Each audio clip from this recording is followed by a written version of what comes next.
Hello and welcome everyone, I'm Okena, your friendly model Axolotl 91. Thank you for clicking on the notification. Very good to see you again. Axoletti redeemed first and checked in. Potion of glow stick, very nice, very nice. 91, it's been a while since you've been in my chat. We've upgraded things, so you can now check in. Hi sus Kena, I'm not sus today. That's on Thursday. Today is Phoenix Wright. I'm excited, chat. Did I stream Phoenix Wright 3 streams in a row because I just wanted to finish up this episode? Yes, I did. I'm so fired up, chat. It's not even funny because I love this game. I'll remember that. Oh no, you're gonna hold me to it. Because we're gonna finish the base game of Killer Chat on Thursday, yes. I think I finally settled into a stream schedule I like, so I've put it on Twitch.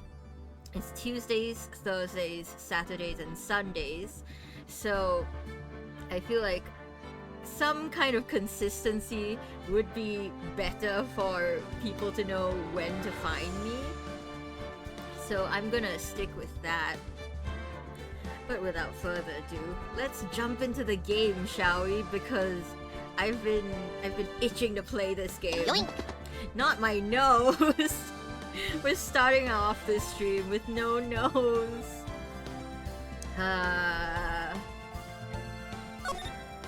Well, what else can I do? We're gonna continue. I hope people show up and see this version of you thinking it's your base model. No, you don't need to do that, Letty. You don't need to do that. That's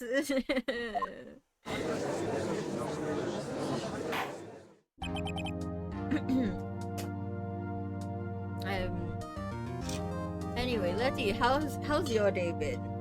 I've been doing good.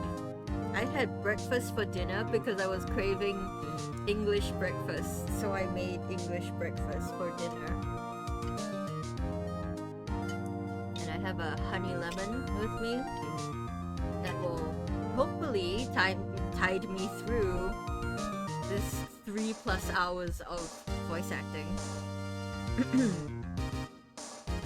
Now then, will the defendant, Miss Lana Sky, please take the stand?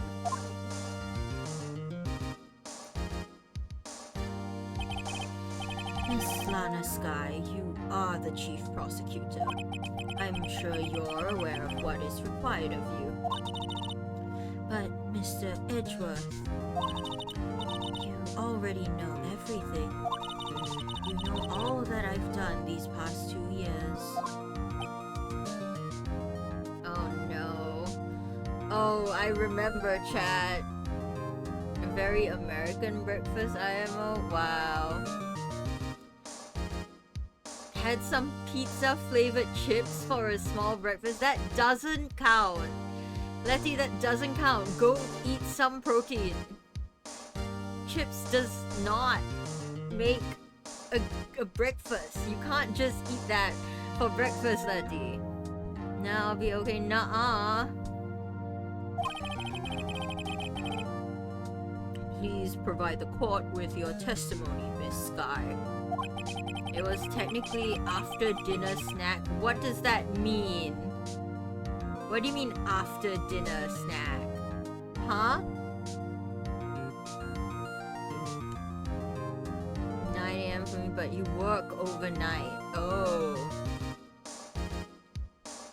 But you should still, it's incredibly late for me right now. Go to bed. What? Letty! Go to sleep. It's your day off. Yeah, all the more reason to use it to sleep, Letty. And remember, you are under oath. You want to hear the truth. Of course, the truth. I usually do go to sleep right after you pop into the stream. So yeah, so go to sleep now. Lana, no matter what happens, I'll always be your sister.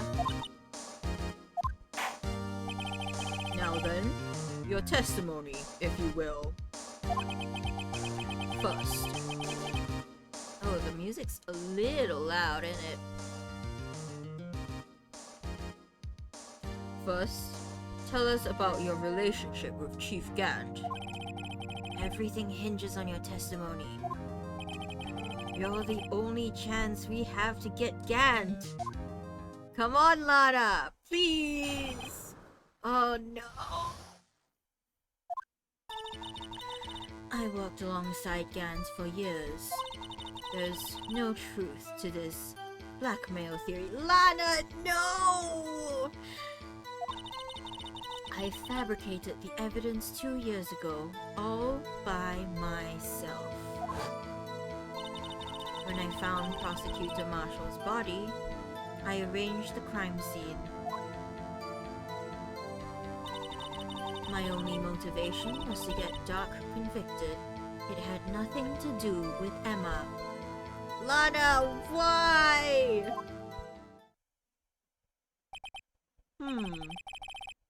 Are you sure about this testimony? Your Honor, I'm confessing to a capital offense. Of course I'm sure. But, Lana... If this is true, then that means Chief Gant has nothing to do with this. That's what I've been telling you from the beginning. Please, Mr. Wright, you've got to help her. She's sacrificing herself because of me. But what if she's telling the truth? She's not.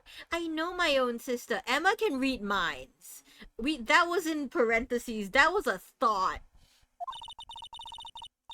Whenever she speaks stiffly like that, she's hiding something inside. Deep down, she's really screaming in agony. Yeah, this is no time to start second-guessing myself. Emma can read our minds. I can tell. Like, look at that. What? She read our thoughts. The defense may now begin its cross-examination. I don't know what to do. Your Honor, my sister beat Cap'n. Hi, Penta! Sorry, Killy. Welcome. Long time no see. Hi. We're in trouble. Cause Lana just confessed to the crime. And she went against our theory that Gant is blackmailing her. I worked along Gant for years. No truth is blackmail theory.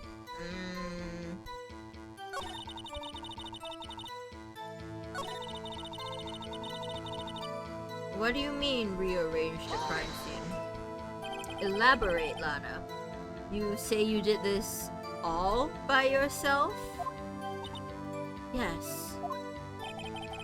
Would you mind telling us what you found when you arrived at the crime scene?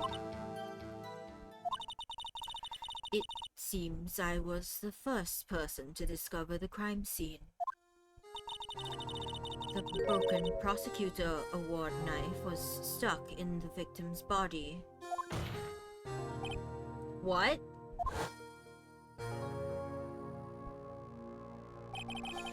But Prosecutor Marshall died from an unfortunate accident. That's only a situation you dreamed was possible. I knew it. It was the award that was the murder weapon. The reality is, it wasn't my sister who took the prosecutor's life. Oh, she's trying to get Emma off the hook. Fantasize all you want, Mr. Wright, but I'll never change the statement. You mean the Prosecutor Marshall wound up being killed by Dark? Something like that. If this is so, what happened to the other murder weapon? Dark was carrying a switchblade knife. Oh, that was lying on the floor, a little distance away. Hi, Vapor. Welcome. It was probably knocked away in the struggle. That's not how it went down. She's trying to cover up her lies with more lies. All just to protect me. Emma, you can't keep reacting to my inner dialogue. Emma, what? Your biggest fan has arrived, Lotto Smoking Joy. Thanks for checking in, Vapor. Got a potion of Turtle Master there. If I'm not wrong, second and third are still up for grabs. Emma, these are my private thoughts. Exactly, Emma. Stop reaching into my brain and responding. So... Yep. Vapor got second. Very nice. So, when you found the scene like this, what did you do? After all, this is what everything boils down to. Yes. I broke off the tip of Dark's knife, planted it inside the wound, then removed the body. Then moved the body. My only motivation was to get Dark. Okay, I don't know. It seems kinda... Can you move the body? You're so small. You're telling me you move the bodies of two grown men? Huh? You planted the tip of the... and then you move the body? But why? Why would you do that? You of all people should know, Edgeworth. You've always had a good head on your shoulders. My head isn't that bad, ayo, but maybe I ought to ask for the sake of others. Yo, Kantu! Thank you for the third, and you checked potion of milk in a bottle. Interesting. Hello, hello, welcome. We need to dig ourselves out of this hole we found ourselves in. Why did you move the body? When you showed up on the crime scene, where exactly was the victim's body? It was where you deduced it was, by Chief Gant's desk. But the body was found by your desk. Why did you move it there? The reason for this is simple. Let's have the witness explain this in more detail. The reason Miss Sky moved the body. The pieces of the jar that shattered during the events threatened my plan. What plan? Hello? The pieces of the jar.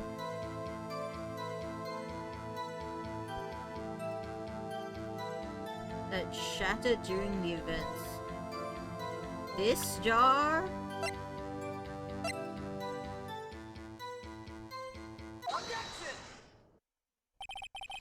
Miss Sky, I understand how you feel. You committed that crime 2 years ago to protect your sister. You mean the forgery at the scene where Neil Marshall was murdered? If that truth were to be exposed now, the past 2 years of your life will have been in vain. Even so, I'm compelled to bring to everyone's attention a significant contradiction within your testimony. A contradiction in my testimony? You testified, and I quote, "The pieces of the jar that shattered during the events threaten my plan." That's right. Do you have a problem with that? It's a simple oversight, really. You see, a message was written on this jar with the victim's blood. Yes, that prosecutor must have written it in his final moments. Exactly so. And this is where the contradiction lies. In order for the victim to be able to write his message on the jar, it must not yet have been broken before he died. He couldn't have written Emma's name on the shattered jar. Order! Order! Your Honor, it would appear more information is needed in regard to this jar and its bloody message. You may be missing something critical here. Something critical? Chief Prosecutor, it seems you're as in the dark as we are about the truth towards which we're headed. What? Just tell us exactly what you saw. We'll piece together the information to arrive at the truth.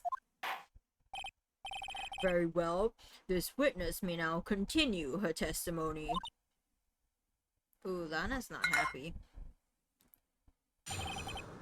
Sunken Shell, thank you for the check-in. Potion of Speed, very nice. I immediately noticed blood traces on the jar, but it was dark in the room and I didn't have time to check it out. To be safe, I wiped away the blood.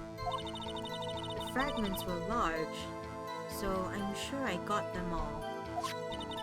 All I could think about was wiping them clean before they were discovered. That's BS. You mean you were the one who wiped away the message in blood? It wasn't Chief Prosecutor. I wasn't Chief Prosecutor at the time. She didn't think Dark was the real murderer. That's why she tried to erase the real evidence. Very well. The defense may now begin its cross-examination.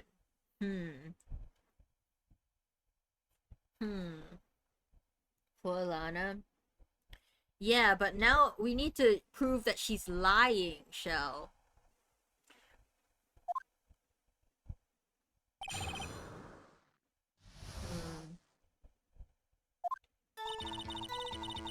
The blood traces on the jar.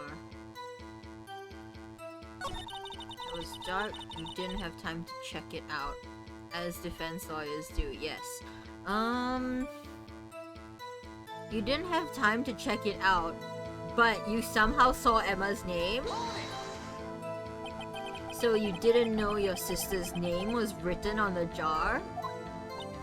No. If I had known, I would have gathered all the pieces and ground them into dust. Well, that helps my case. Lana, you do that for me? It seems you two might make up yet. She's got a point. I mean, I guess so, but like... She should have still wiped the blood first, and then ground it up, you know? Anyway, I just barely had enough time to move the body as it was. Only took taking blame on a murder charge to make them... Yeah, you know, I feel like there were steps to be taken before getting scapegoated for murder charges, but you know, not my family, not my circus, not my monkeys. You do you, Lana. If someone happened upon the scene, you'd lose your chance to erase the evidence. You must have been in a hurry. I was. I knew I had to destroy the evidence before anyone came. This is rather shocking. Safe, I wiped away the blood. Fragments were large, so I'm sure I got them all. Then why was one of them in a safe? But how could you see with the power out? It should have been pitch black in that office. A detective is always prepared, Mr. Wright. Even now, I always carry a pocket light and a camera with me. Even I carry a bottle of emergency luminol wherever I go. I don't think that's the same, Emma. I don't think carrying a bottle of luminol is the same as a flashlight. I never miss anything. I got every last piece. No, you did not. You did not. You did not.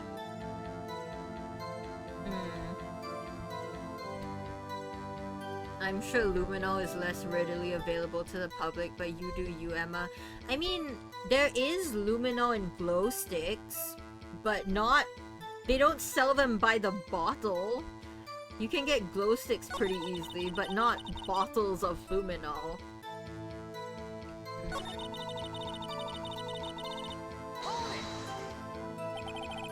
So you illegally rearranged the crime scene?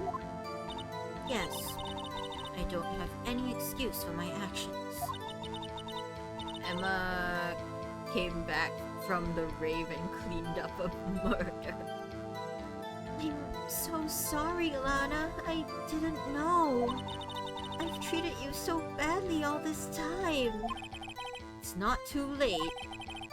There's still plenty of time to make up. After we've gotten to the bottom of this incident.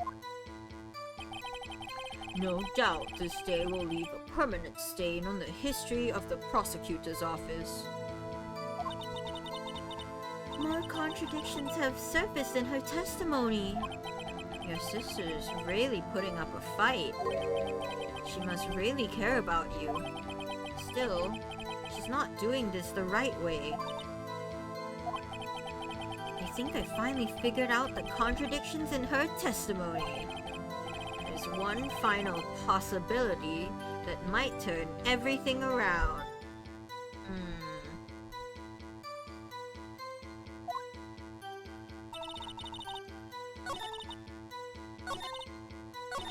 Fragments were large, so I'm sure I got them all. I'm pretty sure you didn't, considering I found one.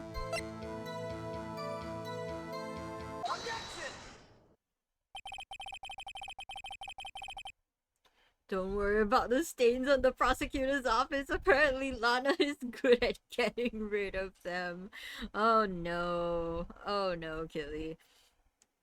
Miss Sky, I believe this jar conceals a truth even you were unaware of. What?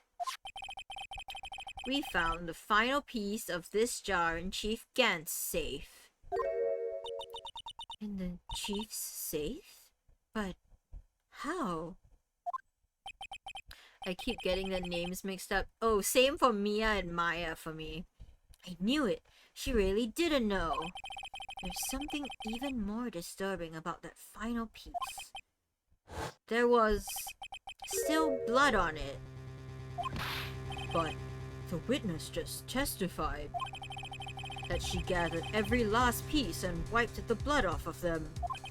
Yes, which leaves us with only one explanation. On the night Prosecutor Marshall was murdered, you were not the first one to show up on the scene. Chief Gant got there before you. But couldn't the defendant have simply missed a piece? I'm afraid that's unlikely. The pieces are too big for anyone to miss, let alone an ace detective. That may very well be, but everyone makes mistakes. Even I once wasted an entire day looking for my dentures. They were in my mouth all along. Huh, can you believe that? Have you forgotten, Your Honor? When this witness arrived at the scene, the jar was already broken. Oh, that. There's no way a name could have been written on a shattered jar. Another person discovered the scene prior to the witness. I hope you're not implying this person was Chief Gant. At the time, he was looking for Dark downstairs. Besides, even if he was there first, why would he break the jar? The question is, if he did arrive there first, why did he hide the fact for 2 years? Well, Your Honor, can you answer us that? Yeah, Your Honor, why are you defending him? Huh? Aren't you supposed to be impartial? No! No! Interesting. Very interesting, chat. The plot thickens. Wait. I'm not the one on trial here. Damon Gant arrived at the crime scene prior to the witness. Can't believe it was the judge all along. He proceeded to break the jar and purposefully hid one of the broken pieces. Question. What is this action called? Fabrication of evidence. No, it's tampering with evidence. But why would Chief Gant do that? In light of what happened afterwards, isn't it clear? What happened afterwards? Discovering the scene, Lana Skye believed her sister Emma killed the victim. Determined to help her sister, she sought Gant's aid. Lending her his aid, Gant helped her create evidence that incriminated Dark, sparing Emma, and therein lies the reason. The reason why Miss Skye became the chief's puppet. No, I did it on my own. Please, sis, stop trying to protect the chief. I can't watch you suffer anymore for my sake. No, you didn't. It wasn't you, Emma. You didn't kill anyone. Don't believe anything Mr. Wright says. Defense attorneys make up their most foul lies to defend their clients. Foul lies? Imagine that coming from my own client. No, fabrication is more fitting. It means a piece of evidence was fake all along, tampering. I mean, Gant. I mean, it depends on who wrote the name. If Gant wrote the name, then it is fabrication, but if Marshall wrote the name, it would be tampering. Hi ACR, welcome, welcome. Unfortunately, we're gonna get hit by ads in like 30 seconds. I guess you do seem the type who likes to twist the truth. I'm sorry, Judge. Hello? Can you stop being so biased? What kind of kangaroo court is this? Real eyes, real lies, real lies. It's okay, how are you? I'm finally doing HSR Endgame. Very nice. We're gonna get hit by ads now, so we're going to take a short break. What if, hold on, we're gonna take a short break because people are getting hit with ads and we don't want them to miss anything. Mighty going hard and carrying my second team. Ooh. Philly, thank you for the hydrate. ACR has checked in and gotten a potion of fire resistance. Very nice.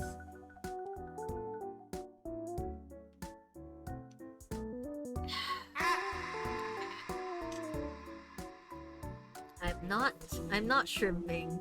I have good posture, Achille. But thank you for the reminder. I've adjusted the height of my chair so that it's comfortable for me to look at my screen without hunching over. I've lifted up my screen and I've lowered my chair.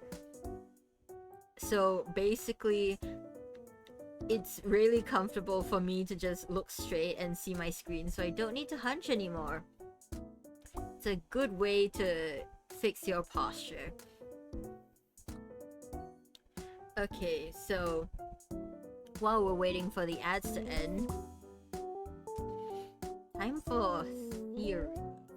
So, if Gant... Yep, the ads are here. See you guys on the other side. And for those who don't have ads, you will get my mini theory, my updated theory. So if Gant fabricated evidence, that means he wrote Emma's name on the jar. So that's straight up, that's just fabrication. If Marshall wrote it, that means Emma killed him, and that would mean that Gant tampered with evidence. So I do understand the difference there. The thing is, chat, if Gant got to the scene first, I wonder if he actually did the murder, you know?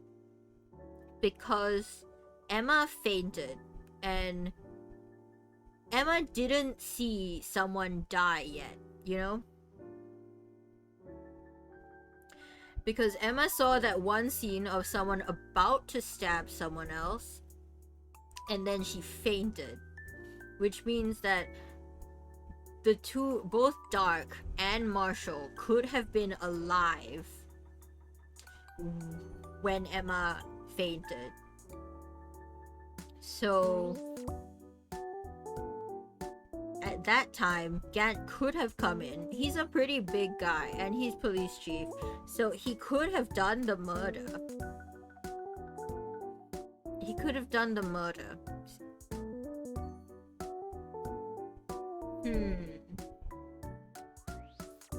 Because I'm trying to decide if Gant is actually a murderer or not.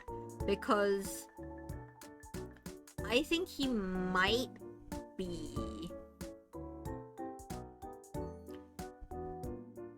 What I wonder is why Dark went into Gant's office to begin with. Because if you want to escape, you would escape down. But Gant's office is at like the top floor. Gant's office is at the top floor, right? So why would Dark run into Gant's office? That's what I want to know. That's a missing piece of information. Yes, welcome back everyone. The ads should have ended. I was just doing a little mini theory because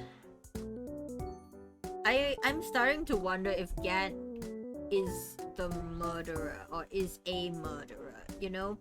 Because when Emma fainted, the two men, Dark and Marshall, were still alive.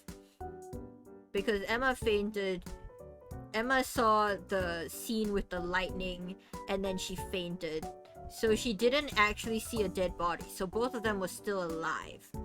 And Gant could have come in at any point between Emma fainting and Lana entering, you know? So I'm wondering if he killed anyone or if he just fabricated evidence, you know?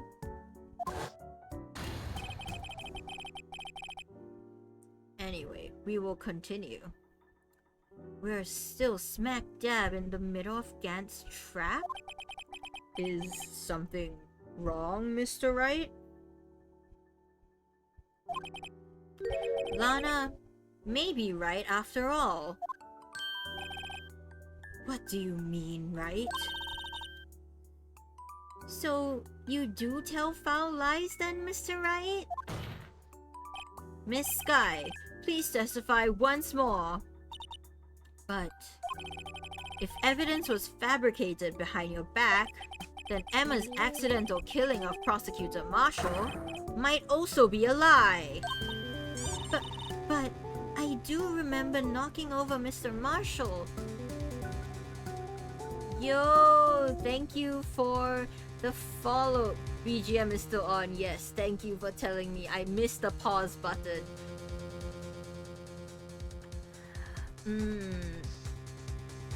Thank you for following. Queenie Christie. Welcome, welcome. I'm Okana, your friendly model axolotl. Okay, so she does remember knocking over Marshall, but she didn't remember him dying. Miss Sky, if you will. I can't. There's nothing to be afraid of anymore. This cross-examination may not change a thing. However, there is a possibility that it will, if you tell the truth. Give us the truth, Emma. Lana. Very well. I'll testify about what I really saw. Yo, finally! Alright, the witness may testify once more for the final time. Come on, Lana.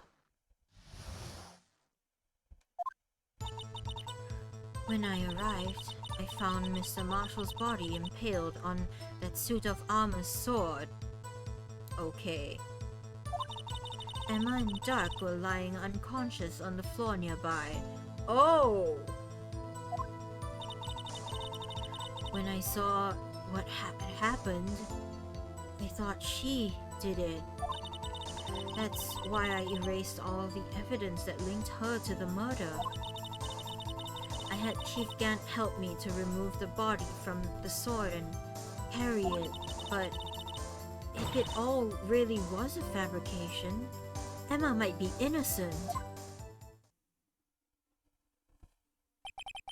Unbelievable! The body was impaled on the armor's sword? You were the only one who saw that. If only you had proof. Actually, I do have proof. Oh? He lost the duel. I gave it to Mr. Wright just this morning. You did? This? You gave me this.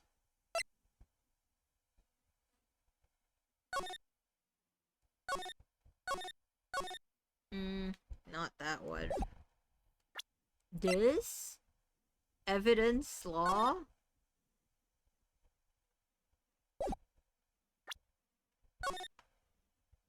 Can I not look at this in 3D? No? Okay. What? To me? It's a picture I took of the crime scene as I encountered it. I thought it might be needed. But I don't remember receiving a picture like that. Lana must have known. See, Mr. Wright? She really does have faith in you. Very well, Mr. Wright. Please present this picture. I'm sorry?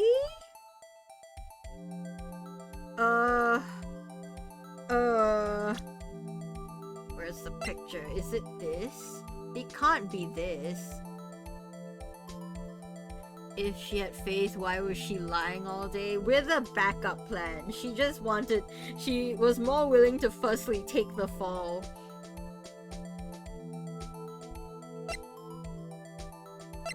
Where's the picture?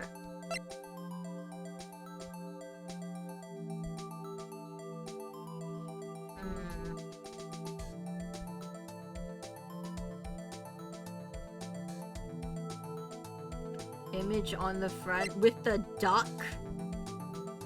That is not.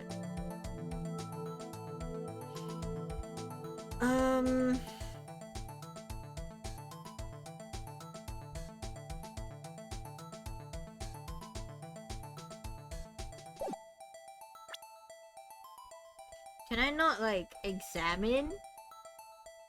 She gave this to me, so I'm gonna trust her on that. I don't remember receiving any pictures from Lana. Yeah, me neither. I mean, it's an office. Lana said she gave it to you this morning, right? I seem to remember getting something from her then. Let's check that evidence again. There must be a picture in there somewhere. Okay. Oh, now it lets me check. Oh, cool. Open.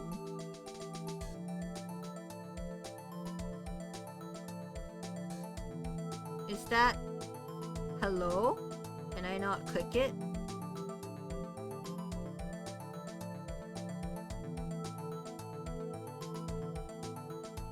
I am...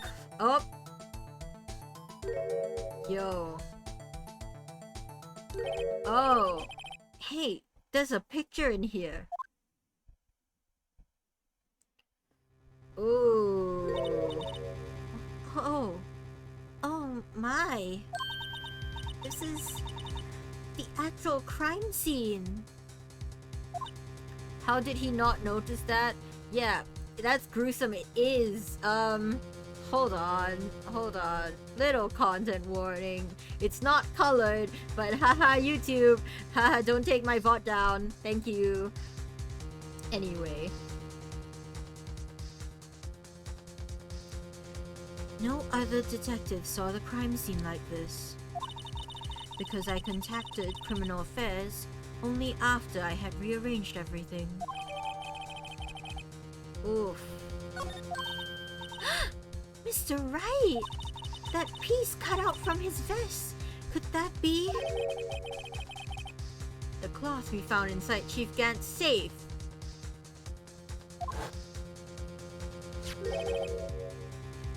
What's this? It's Emma's fingerprint. This is a handprint, isn't it? Oh no. Oh, wait! Because... I don't know. Maybe she knocked him in. And then fainted. Suit of armor wins flawless victory. Whoever fingerprints those must be the real murderer. Emma, don't do this. What? But those fingerprints... they're yours, Emma. Why are your lips turning all purple, Mr. Wright? Oh no. Anyway, let's get on with the cross-examination. So long as you tell the truth, we should be able to flush out the real murderer. I mean, Emma was unconscious, so Gant could have just fabricated it. Very well. The defense may now begin its cross-examination.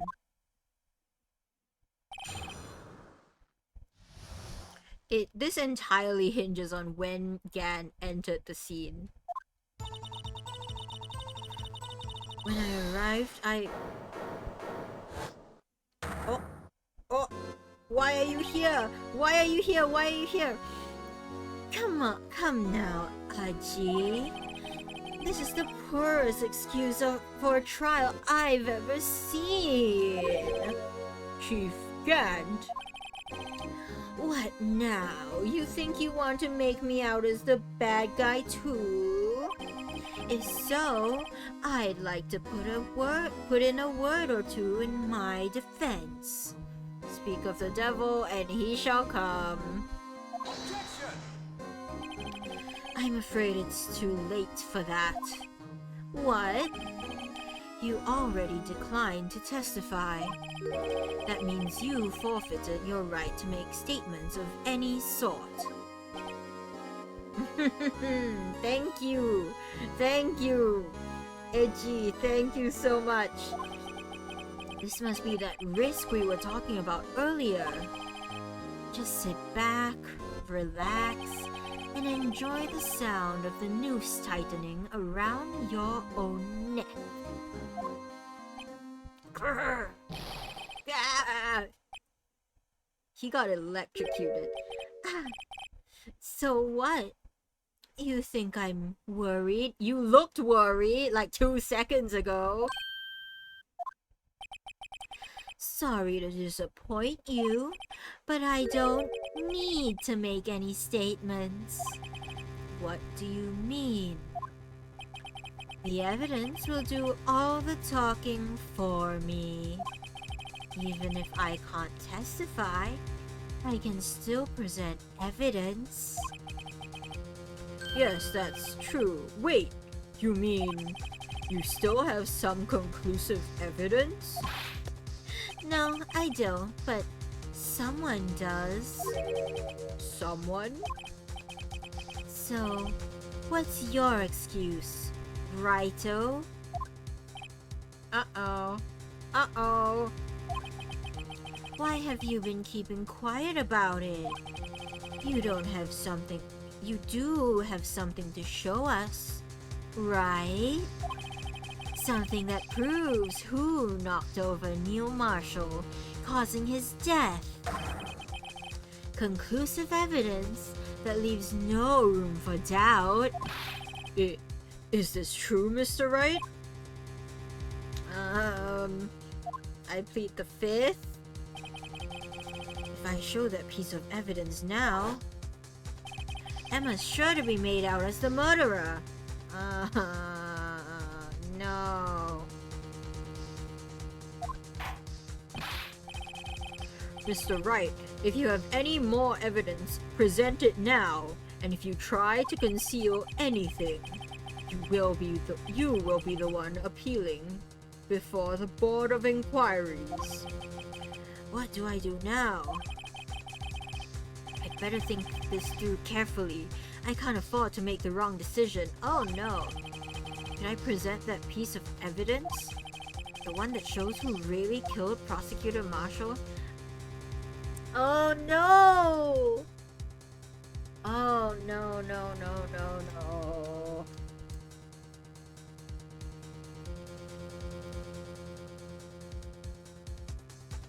Haha. Haha.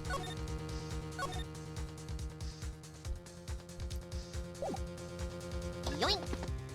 My nose! Killy, why?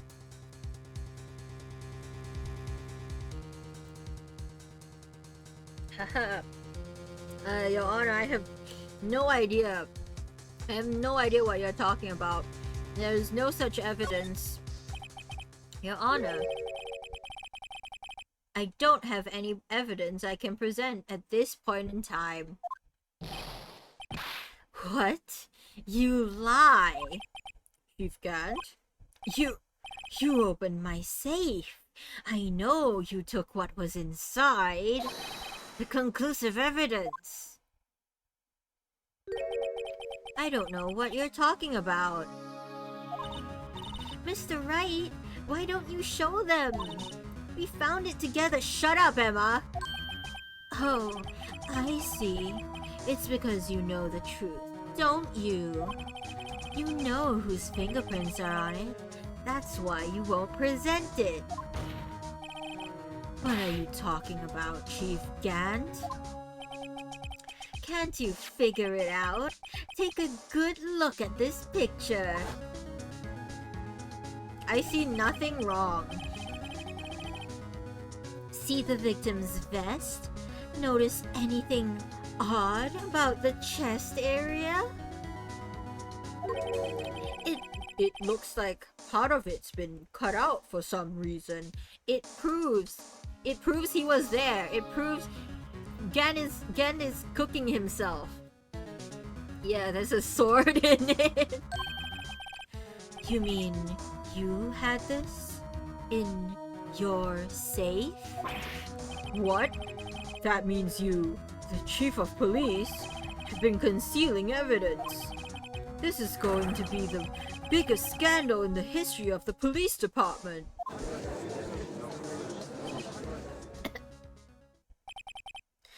Impressive.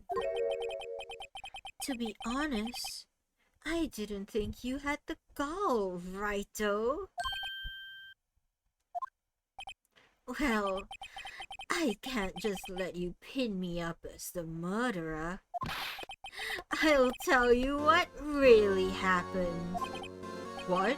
You mean you admit to it?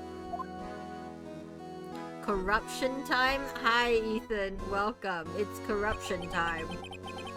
I was the first person to arrive at the crime scene that day. It then occurred to me that I could use the situation to control Lana. So, you really were manipulating her! I knew Lana. If I made it look like the blame lay with her sister, that when she saw the scene, she would ask me for my aid. So, you assisted Miss Sky. I told her to arrange all the evidence. I had her plant the knife tip in the victim's body and move the body across the room. And I ended up using the evidence to get Joe Dark convicted. When I tampered with the crime scene, I hid 2 pieces of evidence. This was before Lana arrived at the scene, mind you. 2 pieces of evidence? You mean those items in your safe? But why? For insurance, of course. Insurance? I was sure my plan would work, but it's always best to be prepared for the worst. I wasn't about to let anyone blame me for a murder that girl committed. You mean you were calculating that far ahead while forging the evidence? What do you take me for? A fool? I didn't make police chief by dumb luck. Corruption. You made police chief through corruption. See this jar fragment?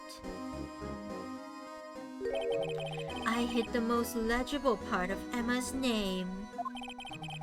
I didn't expect Lana to go and wipe the blood off all the pieces. But if you fabricated all the evidence, what's to say you didn't fabricate the message on this jar too? Ha ha ho! Some people just don't know when to quit, do they?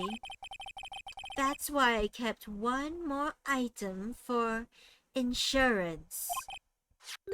You mean that piece of cloth? Why does Edgeworth know about the piece of cloth? Come on, Wright, cough it up already. I know you have it.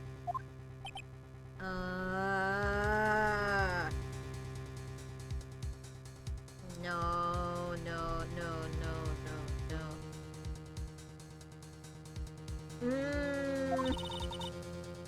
What are you waiting for, Mr. Wright?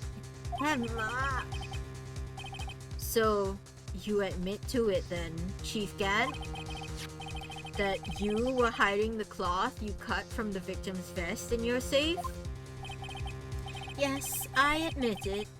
I didn't want to have to do that, being chief and all. But it's a lot better than being portrayed as a murderer. Well, Mr. Wright, what do you have to say for yourself? Just a moment ago, you said you didn't have any evidence you could present. Foolish move, Righto. You should have shown it then before it was too late. No, but then I wouldn't have been able to get you for anything and Emma would go to jail. It's been a long battle. But the moment of truth has finally arrived. As long as I don't mess up here, victory is mine.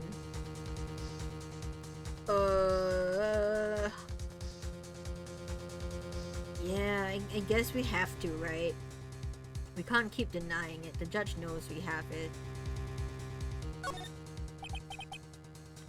Your Honor, I do have evidence to present now. Alright then, let's see this conclusive evidence. The evidence that shows who actually murdered Prosecutor Marshall. Well, we have 4 pages of evidence. I don't wanna chat. I don't wanna.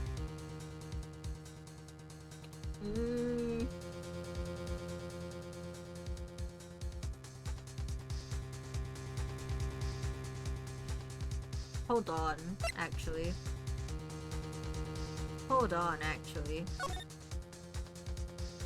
That's very interesting. Chat. I saw this when they presented it the first time, but I was hesitant because the gears were still turning. I think I've cooked. There's blood splatter on the shirt here, which means the cut was taken out before he died. I was right. Emma didn't witness anyone die. She just fainted.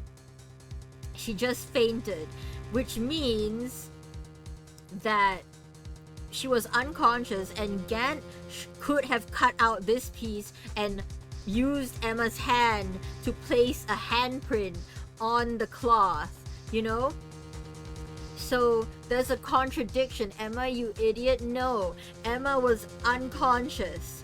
So she couldn't have caused this, because even though her handprint is on the piece of cloth, if I'm ever in trouble with the law, can you represent me? No, Penta, I'm sorry. I almost went to law school and then I changed my mind last minute. So here I am, being an anime girl on the internet, playing as a lawyer. Well, that's her fault for being unconscious, damn. Ethan really said skill issue. Yeah, so there's blood splatter underneath the piece cut out, and the cloth is clean. The cloth is clean. Law and okay in order. You're so right, Penta. Okay, so this cloth is clean, which means it was cut before Marshall bled out all over it. So I think Emma actually didn't do it. Let me verify this once more. On the day of the crime, you personally cut out this piece of the victim's vest? Oh yes! At last, you finally brought it out into the open. There's a handprint on this piece of cloth. Your Honor, the prosecution requests that be immediately sent to the lab for analysis. This handprint on the leather. There must have been a strong impact for it to be left so clearly. You mean... It could not have been forged. It must be authentic, conclusive evidence. No. No.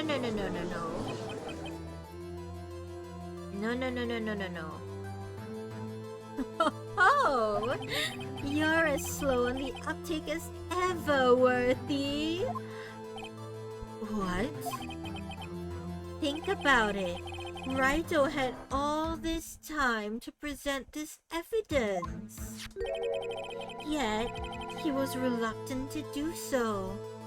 Why would that be? You mean, you already know? You know whose fingerprints are on it?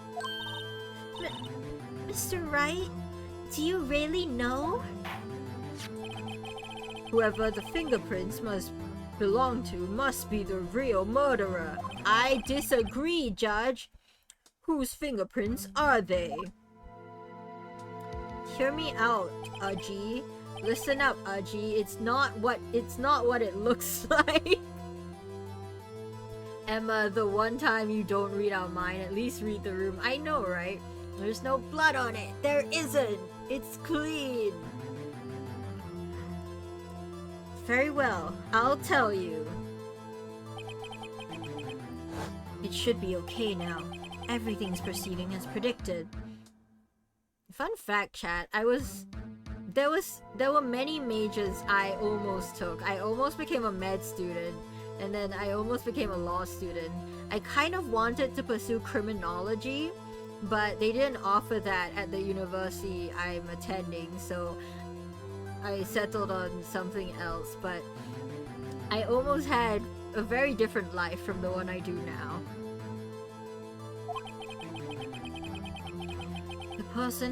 The person who these fingerprints belong to is Emma Scott. If you did all three, that would be a great TV show. No, I think I would die in-game. I would not be able to take all three. It's so much. Just med school alone. No thank you. Oh, Emma, you're 16. Emma Sky? What? Mine? I'm sorry, Emma. But why? Why didn't you tell me?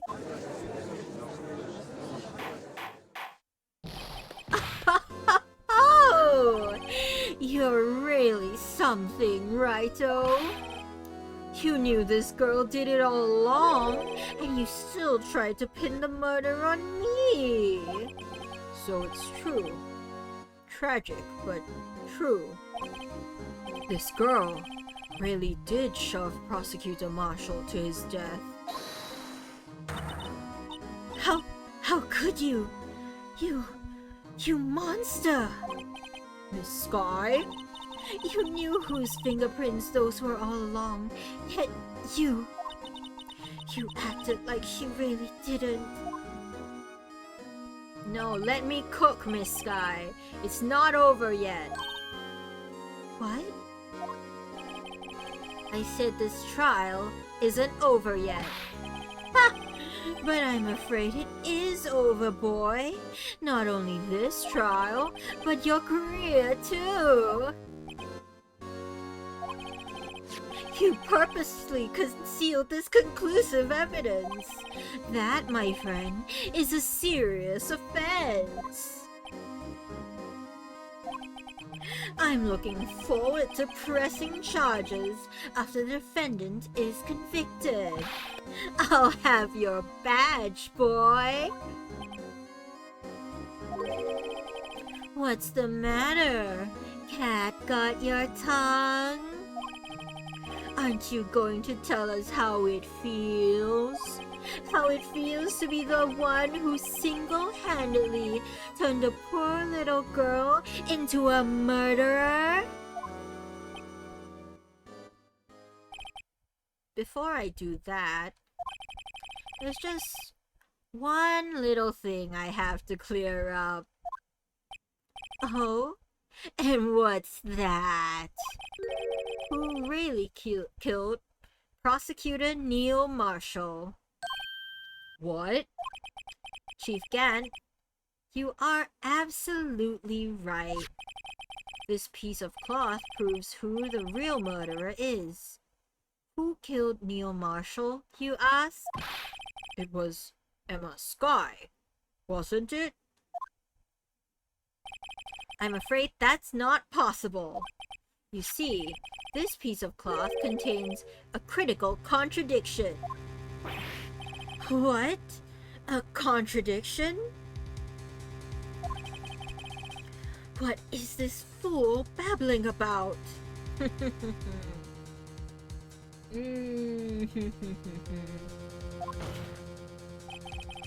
I'm talking about a contradiction. One that proves who the real killer is.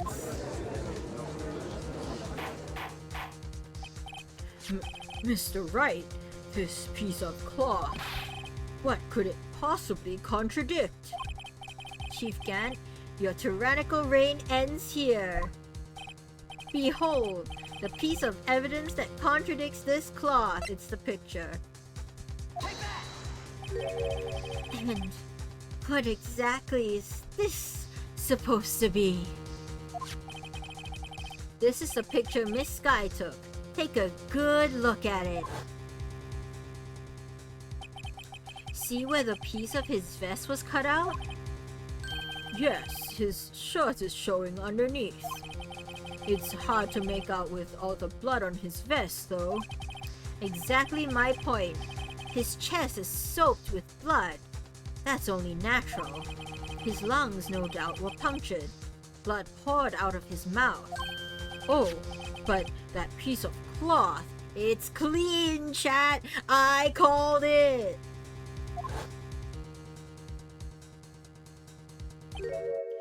Wait, there's no blood on it. Arrgh. Since Emma Sky's fingerprints are on this cloth, there's no doubt she shoved the prosecutor aside. However, Mr. Marshall was not impaled on the sword at the time. No, this is nonsense. Now then, Chief Gant, let me ask you something. Prosecutor Marshall was not impaled when he was shoved aside. He most likely hit his head on the ground and was knocked out. If so, then tell me, who could it have been? Chief of Police doesn't think that stabbed man's clothes need blood on them. I have doubts about the police force. I mean, Gumshoe told us we couldn't trust the police, so... Who could have arrived at the scene before Miss Lana Sky? Picked up the unconscious prosecutor and impaled him on the armor's sword. Then, to make it look like Emma was responsible for the prosecutor's death, said person needed to write her name on the jar with the victim's blood. A jar that they then broke on purpose to leave behind a clue and make Lana believe her sister did it. Remember what you admitted only moments ago? That you personally cut out this bloodless piece of the victim's vest? Ironic, isn't it? Through the very act of creating insurance, you proved that you were the actual murderer. No! It's finally all over. We did it, chat. Objection?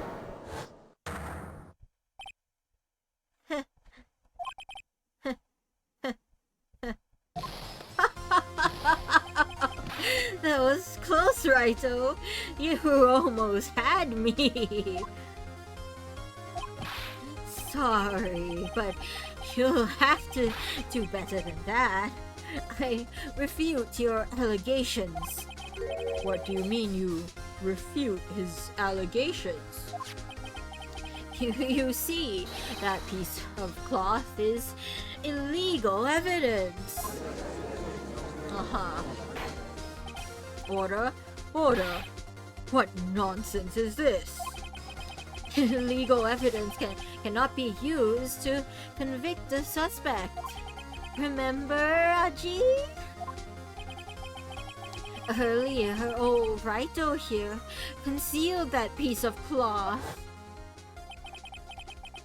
So then, what's your excuse, Raito? You do have some conclusive evidence, don't you? Your Honor, I don't have any evidence I can present at this point in time. No, but evidence law.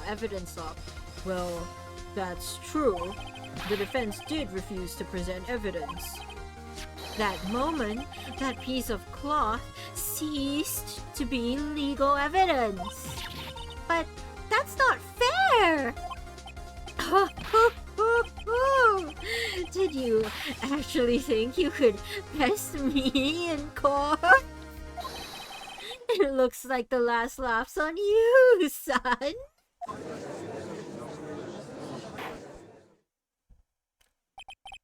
I'm afraid Mr. Gant's claim is legally correct.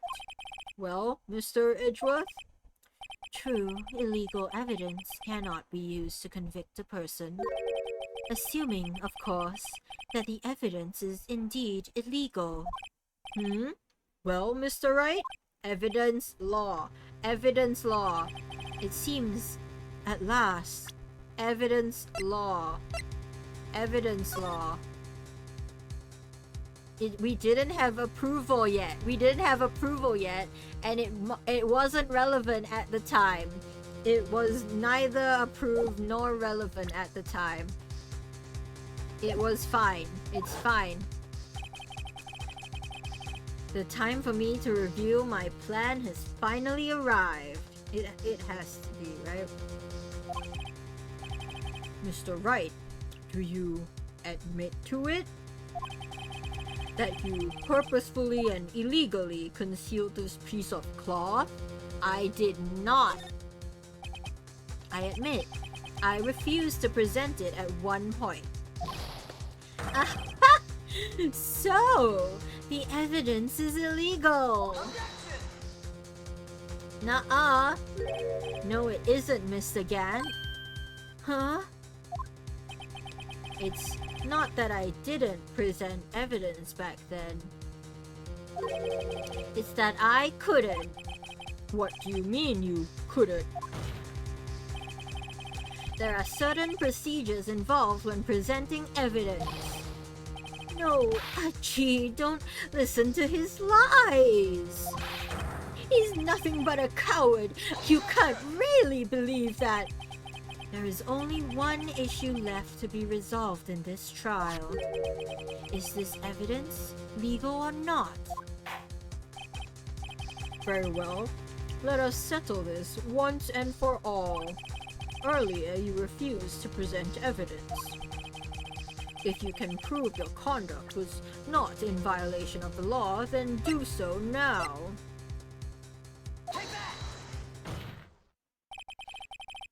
This is my proof, Your Honor.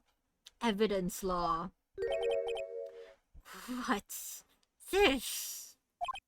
I've done my homework too, Chief. Indeed, Emma Sky's fingerprints were on this piece of cloth. However, at that point in time, this was merely a piece of cloth, nothing more. What? You see, it's written right here in this book, the second rule of evidence law. Rule 1. No evidence shall be shown without the approval of the police department. I found this piece of evidence myself inside your safe. It goes without saying I did not have approval from the police department. Rule 2. Unregistered evidence presented must be relevant to the case on trial. And here is the crux of the matter. You see, at the time it was impossible for me to prove the relevance between the cloth and the SL9 incident. What? What kind of nonsense is this? You want relevancy? Just take one look at this picture and... Sorry, but can you recall when that picture was presented? That was shown only a few moments ago. No. He's right. At the beginning of today's trial, that piece of cloth was still meaningless. The person who gave it value as evidence was you, Damon Gant. You yourself confessed to a certain truth. Let me verify this once more. On the day of the crime, you personally cut out this piece of the victim's vest? Oh, yes! No! It was then that you approved this cloth as conclusive evidence. Yes, you, the Chief of Police, personally approved this cloth. The only person who could have cut this from the victim's vest is the one who stood before Prosecutor Marshall in his final moments. In other words, the real murderer. And there's only one person who that could be. Damon Gant, the killer was you!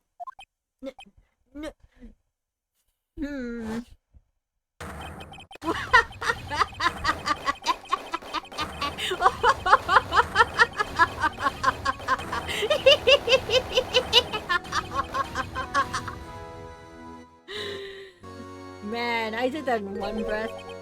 I knew I should have gotten rid of him. That good-for-nothing scum! For 2 years, he's been snooping around the police department trying to get something on me. Crimes are being committed every day, yet he insisted on hounding me. Well, your crime wasn't exactly petty. He wanted to reinvestigate the case. He recruited Angel Star, then convinced Bruce Goodman. Detective Goodman?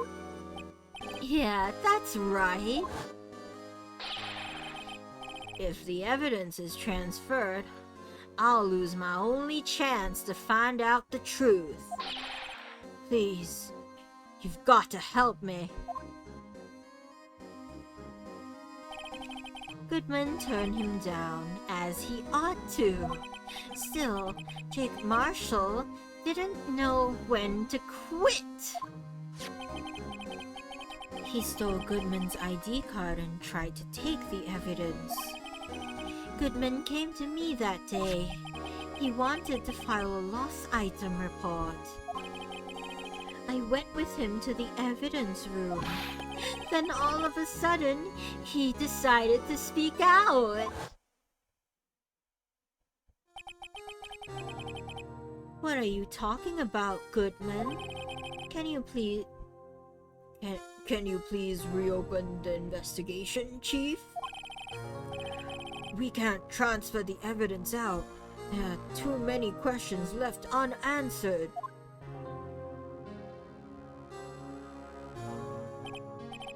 He opened his evidence locker, and as he was taking the evidence out, he said, "It's not too late. I'm going to hand this all over to Marshall." Well, to be honest, I was a bit taken aback by his words. I had a bad feeling when he came to see me, but I never thought he'd bring up the SL9. That's when I saw it. That accursed knife.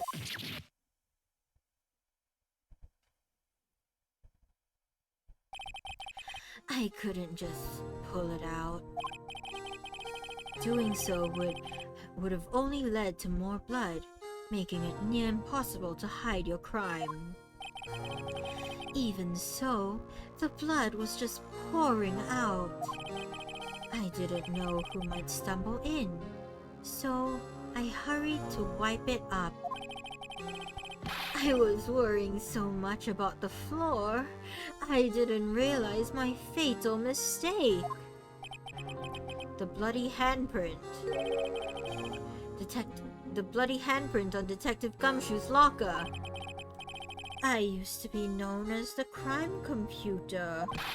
But everyone has to start somewhere, I guess. I was too nervous. I had no business doing any of it. Then you put the body in my car? I'm sorry, I couldn't think of any other way to move the body. I broke your trunk, but what's the big deal? You make a lot more than us detectives ever will. Leaving the prosecution's car aside, how did you get Miss Sky involved in all of this? Well, she had as much to lose as I did if the truth came out. So you took the evidence from Detective Goodman's locker? I felt bad for having to do it. I also didn't have time to pick and choose what to take. So you left the jar fragments and the glove. Yeah. It looks like I was better off being an investigator of crimes than a committer.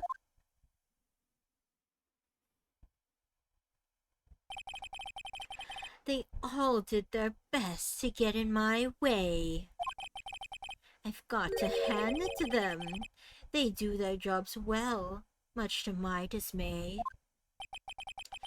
Fake evidence doesn't hold up very well upon close examination. You must have known that. Tell me, Worthy, why do you stand in court? Me? You despise criminals. I can feel it. You and me, we're the same.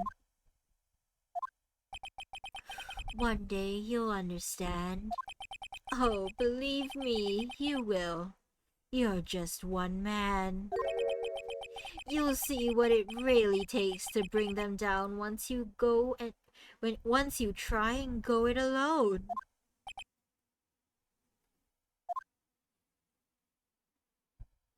Man.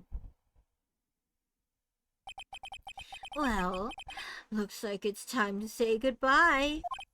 Oh, Aji. What? Looks like we'll have to cancel that lunch date. Sorry, old friend.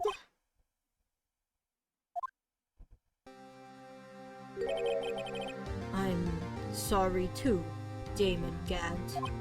Dang, he government named him. I knew you as you used to be long ago. You were once a fine investigator and an example to others on the force. I'm sorry to learn that you are no longer that person. Those days are gone now, Aji. Thanks for all the memories, though. Don't worry, you'll be fine. Now you have Wright here. And Worthy. With these two around, you can't go wrong. In fact, I can hear them already. The melodious sounds of a new beginning.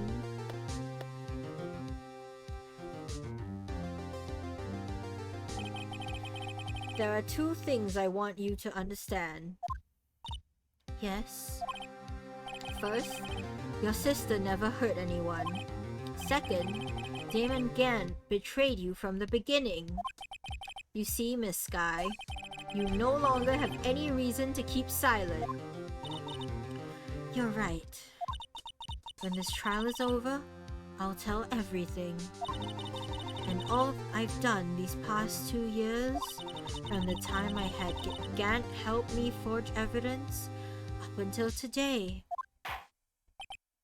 So, it seems all the questions raised in this trial have been answered. I'm sorry, Miss Sky. I couldn't get you out of all your trouble. My, what high standards you have for a rookie. I can see why Mia thought so highly of you. Who knows? A few years from now, you just might make it to the top. She smiled for the first time. I owe you my thanks, Mr. Wright. Miss Sky. And to you too, Mr. Edgeworth. You've suffered every bit as much as I have over these past few days. Believe me, I know how much of an ordeal it's been for you. It's nothing. Tsundere, liar! I was worried the pressure might break you. He almost did. And yet, you rose above it all and guided right to victory. You've done well, Mr. Edgeworth. Stop it. I only did my job. In light of this case, it seems good self-examining is in order for all of us.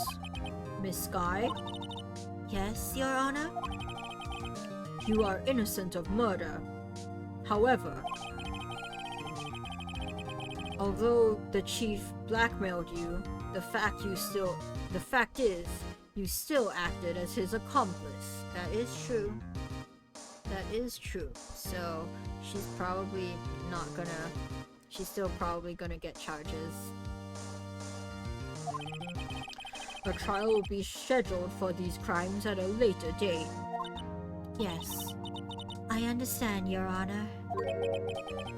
Is there something amusing about all of this? Why are you smiling? It's been a long time, Your Honor. A long time since I felt free of these heavy chains. Oh. Well, this trial has gone on far too long already. Regarding the charge of murder, this court finds the defendant, Miss Lana Sky, not guilty. We did it, chat! Woo! Yay! That is all. This court is adjourned. Whew. Oh, I'm so relieved, chat. February 25th, 5:03 p.m. District Court, Defendant Lobby number 2. At long last, it's finally over. Let's go. Emma? Why the long face? I'm sorry your sister didn't get completely off the hook, but at least she wasn't convicted for murder she didn't commit. No, that's not it. Just now, after the trial ended, I can see why Mia Fey thought so highly of you. I owe you my thanks, Mr. Wright. And to you too, Mr. Edgeworth. You've suffered every bit as much as I have over these past few days. You've done well.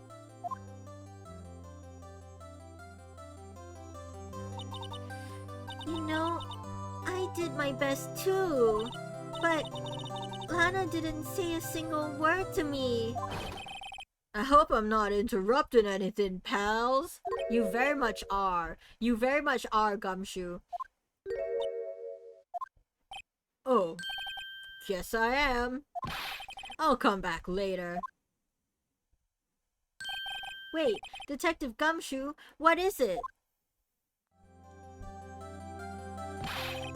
You're doing this on purpose, aren't you? Making a detective run around while on duty? And to top it off, you call me here? I've seen happier people at funerals. Hey, lighten up, pals. I'm only kidding. Oh, are you here because of my sister again? Nope, not this time. I came today because of you, pal. Me? That's right. I thought you'd like to see someone.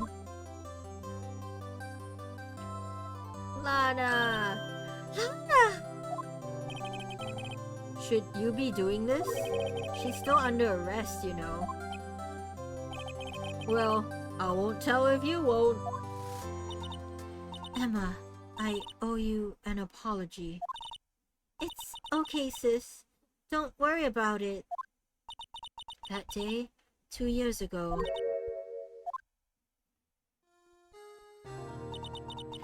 it was the first time in my life I ever panicked. It was all I could do to keep myself from screaming. All I could think about was keeping you from getting wrapped up in that mess. Sis? I asked Gant to help me cover up the truth. I thought I was doing it for your sake, but now I realize I was wrong. Oh, we got hit by ads. We got hit by ads, but don't worry, we will stop. We will stop. I do need a drink.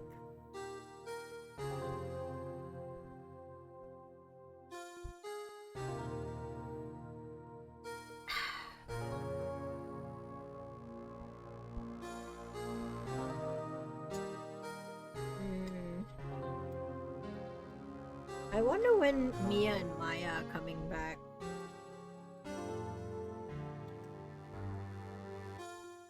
I mean, Mia's dead, but you know what I mean.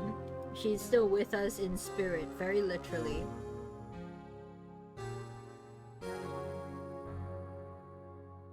So it's like,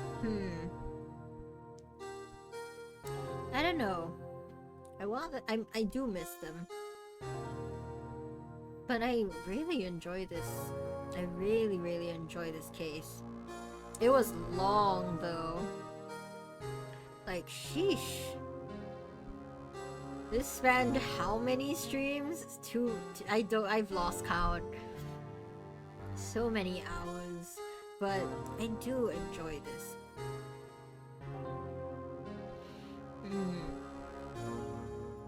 Guess I will stretch. Ooh, I hope my mic didn't pick that up, but I see green.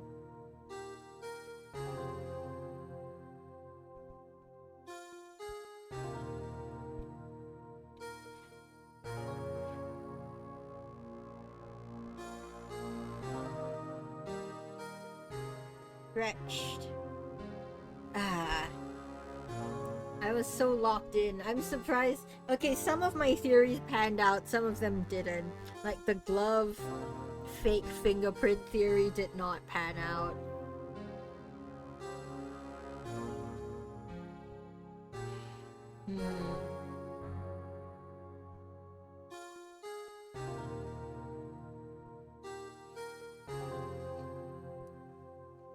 Like, I thought maybe the fingerprints were faked by having like replicas of fingerprints on a thin glove, and then they used it to leave fake fingerprints.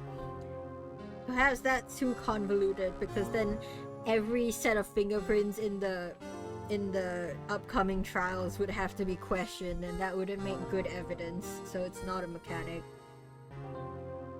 So like, it's likely.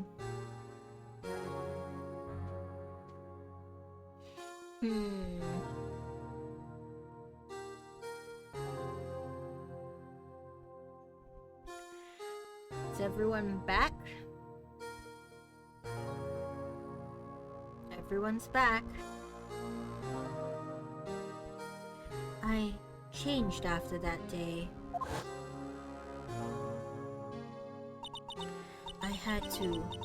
It was the only way I could make it through the past 2 years. I knew how much I was hurting you by distancing myself, but I couldn't bring myself to tell you what I did. I was scared. Scared that you'd look at me with those eyes of yours. I was scared of how you'd react if you knew. But sis, you were only doing it for me. No. Huh? I turned my back on you that day. In hiding what I believed to be the truth, I was deceiving you. Sis, I'm such a fool. It took me all this time to realize it. Emma, I'm so sorry. But sis, you don't have to apologize. I'm happy now. You're happy? Of course. You know, sis, I always knew that one day you'd come back. And now you have. Aww. Oh, Emma. Oh! No one can change the past. The only thing we can do is strive to make up for our mistakes. Why must we make up for our mistakes, you ask? Because in so doing, we can find the way back to our rightful path. And it is from there that we can move on to a brighter future. Vantage, hello! Thank you for the hydrate.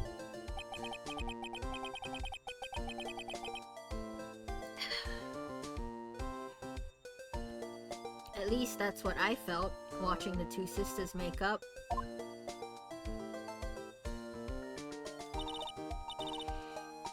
Mr. Wright, Mr. Gumshoe.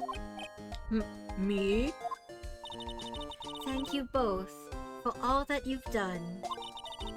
I'm sure we'll meet again someday. Isn't that right, Edgeworth? Edgeworth? Stop hiding and come over here. Edgeworth hiding? Oh, look at him. He's so grumpy. Where was he hiding? I just came to say congratulations. Thank you. Thank you, Mr. Edgeworth. Right. Well, I'll be going now. Mr. Edgeworth, I hope you don't blame yourself for what happened. We were the ones who acted corruptly, not you. It's too late for me. Oh? No matter what anyone may say, I realize today that I can't correct my mistakes. No! Mr. Edgeworth? Not only that, but I don't even trust myself anymore. Chief Gant was right. You despise criminals. I can feel it. You and me, we're the same. One day, you'll understand. Oh, believe me, you will. You're just one man. You'll see what it really takes to bring them down once you try to go it alone. Oh, he got in his head.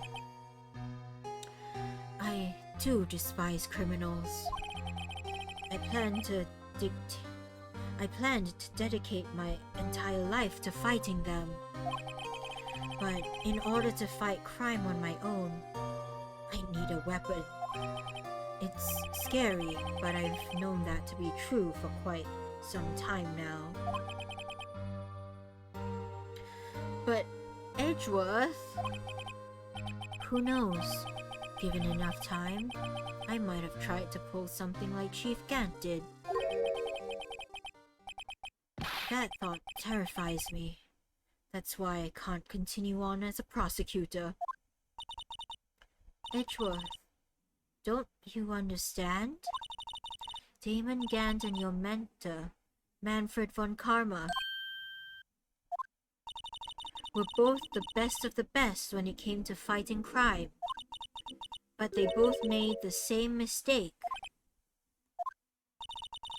You said, in order to fight crime on my own, I need a weapon. That may be true, but think back to today's trial. You weren't alone.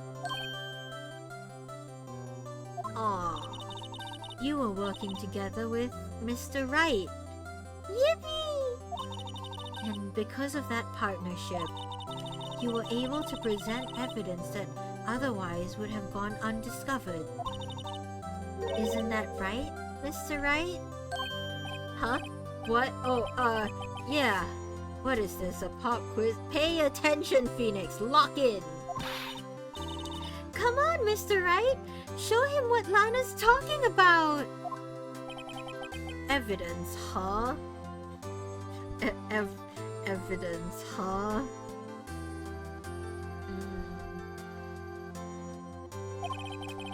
Something that neither Edgeworth nor I would have been able to find out on our own.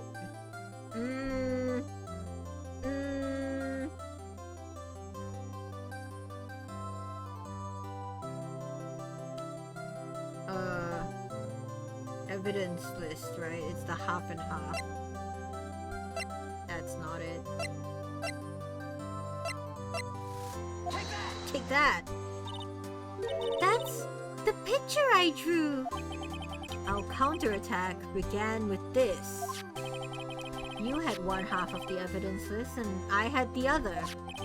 Apart, we wouldn't have been able to completely restore Emma's picture. That didn't just happen by chance, Mr. Edgeworth.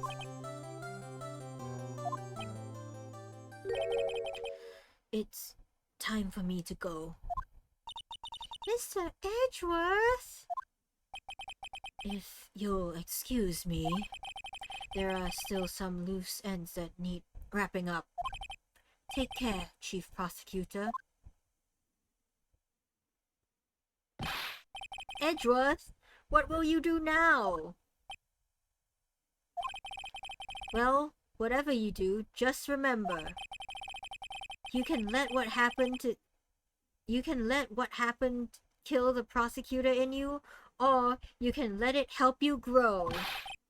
In the end, it's up to you. I know.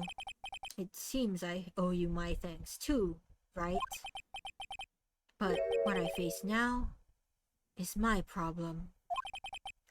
Edgeworth, I'll be waiting for you in court. Farewell. No, is he leaving?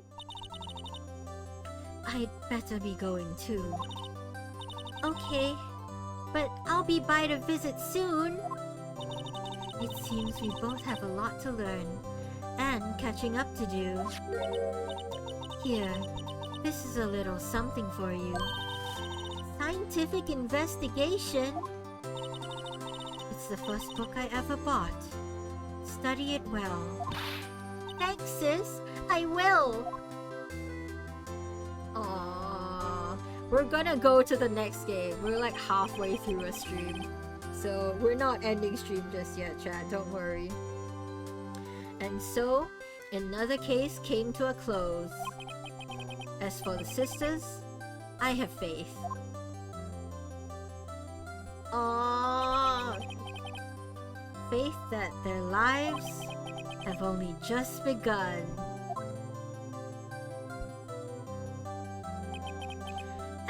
As for me, I think it's time I started on a new journey of my own. A journey to rediscover myself. Well, don't go trekking off just yet, pal. Huh? What is it, detective? It's just a little matter to be resolved about the chief prosecutor. You see, she isn't supposed to be out of jail like this. But I thought you said it was okay. Yeah, well, it may be okay with me, but the folks at the prison are a different story. Huh? Basically, I had to bribe a guard in order to sneak her out for 30 minutes. Believe me, it wasn't cheap either. Let me guess, it's $50. Huh? Way to go, detective! I didn't know you had a wild side!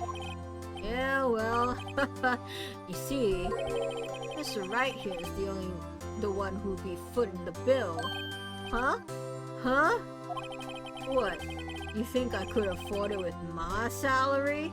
You gotta be kidding me, pal! Huh? Huh? Huh?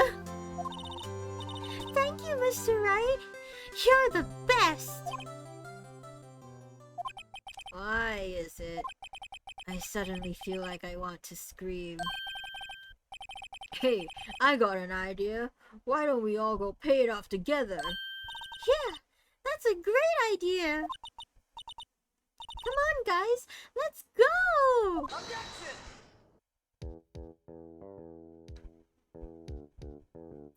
Yo!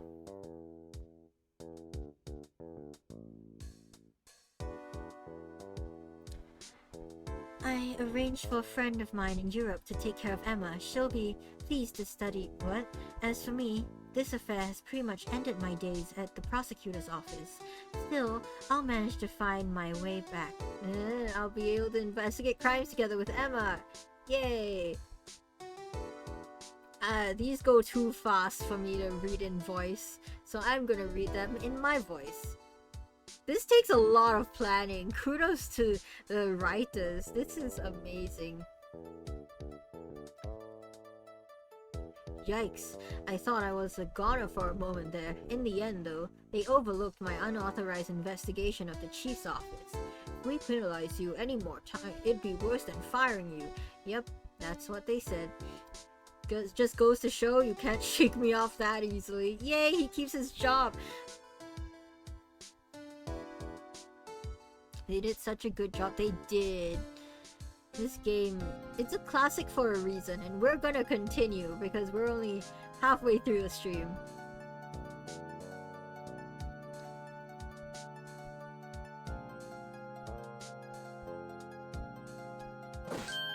My new mission is to guard the main entrance and take care of Billy.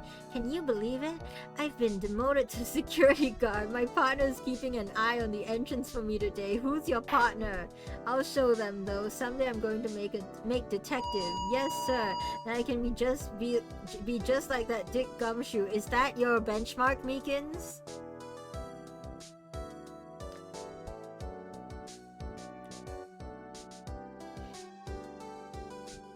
Yeah, the text goes by too fast for me to do those character voices.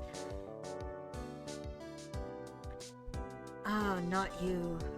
Not you. Not you. Yep. That's the Blue Badger. Oh, man. He died.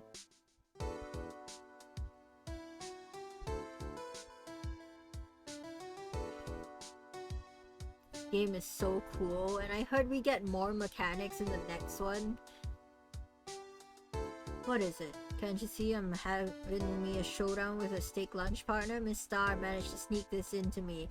It seems she's one of the guards. Well, cowboy, it looks like you did it. You even gave Bambina back her smile. Can you make sure Billy and the gang get their water? Oh, Billy's the cactus! Gotta go, enjoy the rest of your stream. Thank you for checking in. Sneak this in, he's got a knife in front of the car.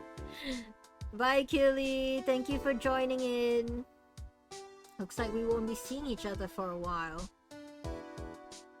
As a farewell gift, I put a new meal on the menu, the Right Way lunch. The top layer tastes as bitter as defeat, but the bottom is as sweet as victory. Kids seem to dig the turnabout theme. It's a hot seller around exam time. Just make sure not to eat it backwards. Huh?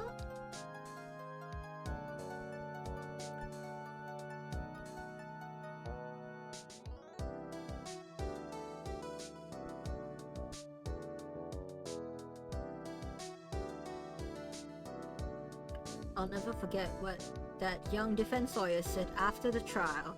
Let's see, what was his name again? Mr. Left? Nope.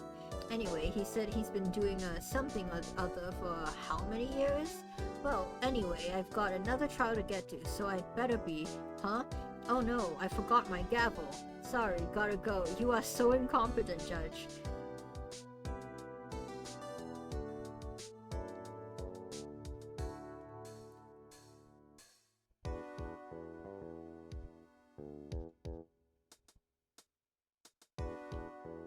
This is... The reason I'm not skipping this chat is because I need a little break for my brain. And ooh! Maya, nothing soothes the soul like a fresh country air. Still, sometimes I do miss hearing you and your objection. Still, I can't go back until I'm a full-fledged spirit medium. Mystic Maya, afternoon training's about to begin. Coming! Well, see you around, Nick.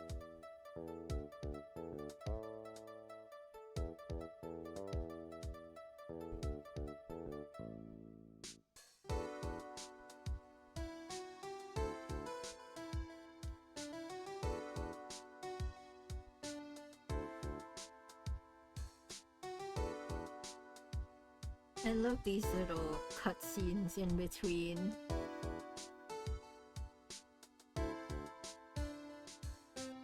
Mr. Edgeworth. Mr. Edgeworth? I brought you your tea. Hmm? What's going on?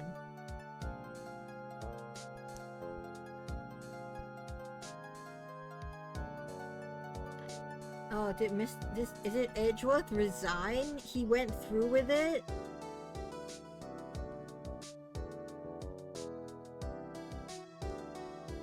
Thanks for coming to see me off. I can't believe I'm going to Europe. Thank you, Mr. Wright. Thank you so much for everything. I'm a little sad, but I'll be alright. Whenever I want to see Lana, all I have to do is open this book.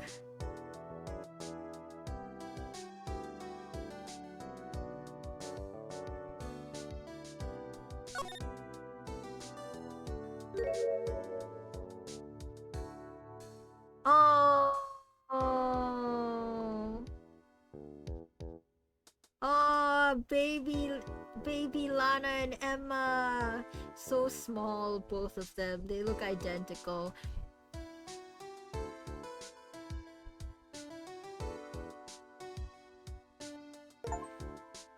Yippee!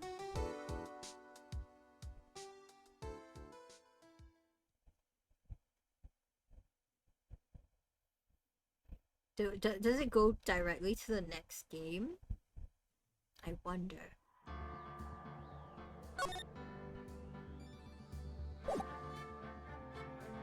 Hmm.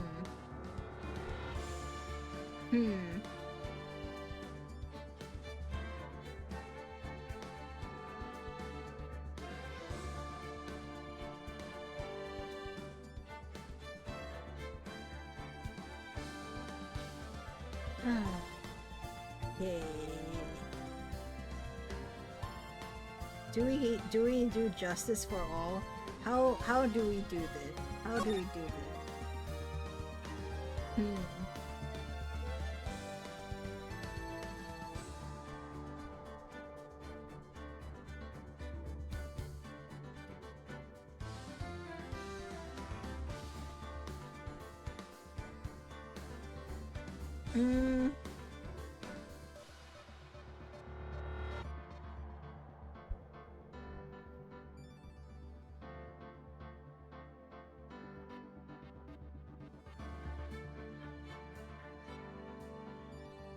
How do we do this, chat?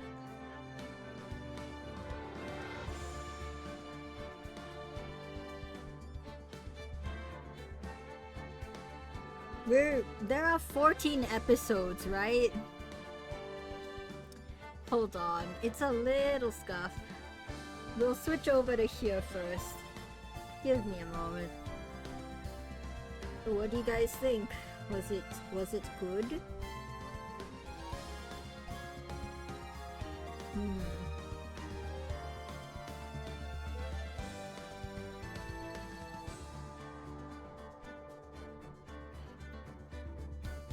Do I just continue? Like, I know there are 14 episodes.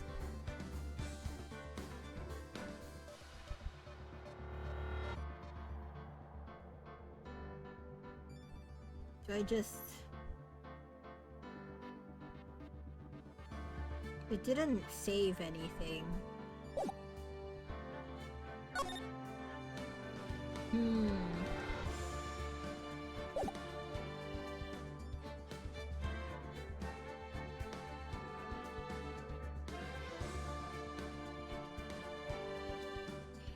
How do we get to justice for all? I know it's part of the trilogy.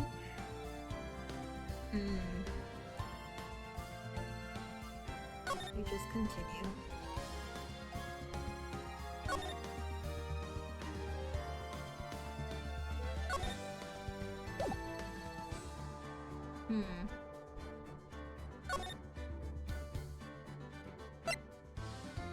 Oh, there we go. There we go. It's all in here. Yeah, there we go. There's justice for all.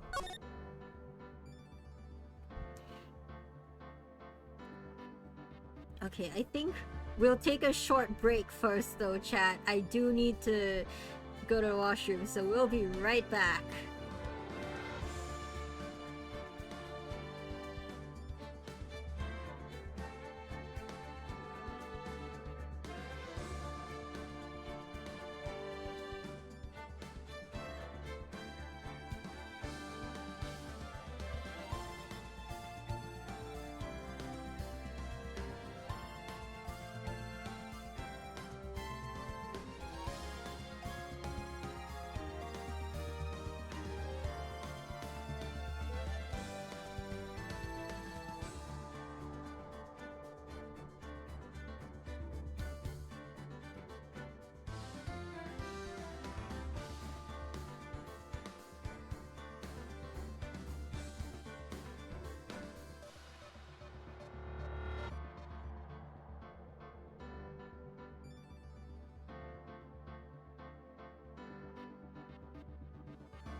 We're back. Thank you for waiting.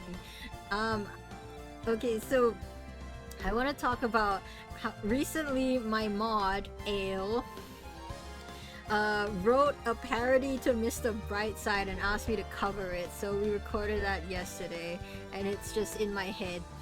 It's Mr. Brightside, but the speaker is a fish trying to escape a crab. It's called Mr. High Tide. I really love it. Might post it once it's done. Lost Turnabout.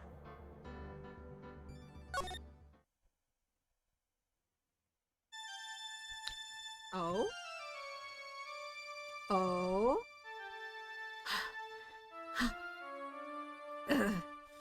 How did I get into this mess? That's far enough. You can't run forever. Mr. Phoenix, right? Oh, it's the judge. What have I done wrong? I cannot allow you to go on like this. But I'm just a simple defense attorney. Silence. You are no longer worthy of your title. Oh, cool. September 8th, 9:08 a.m. District Court, Defendant Lobby number 1.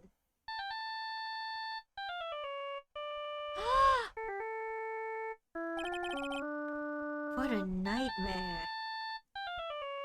We got the Bach Fugue. And I bet it was this ringtone that caused it. I really shouldn't be dozing off right before a trial starts anyway. You shouldn't. Huh. It looks like they hung up. Yeah, 'cause you didn't pick up, right? Ah, good. I finally found it. Talk about a close call. I hate to do this to you, but... He looks like a JoJo character. It's nothing personal, Mr. Attorney. A few minutes later, District Court, Defendant Lobby number 1.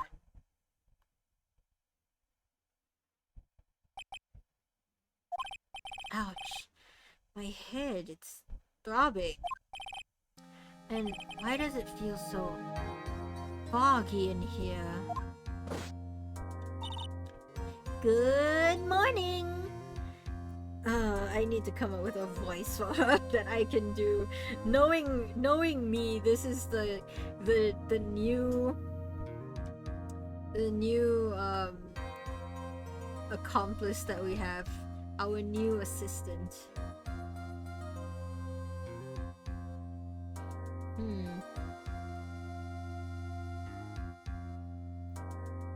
What to do?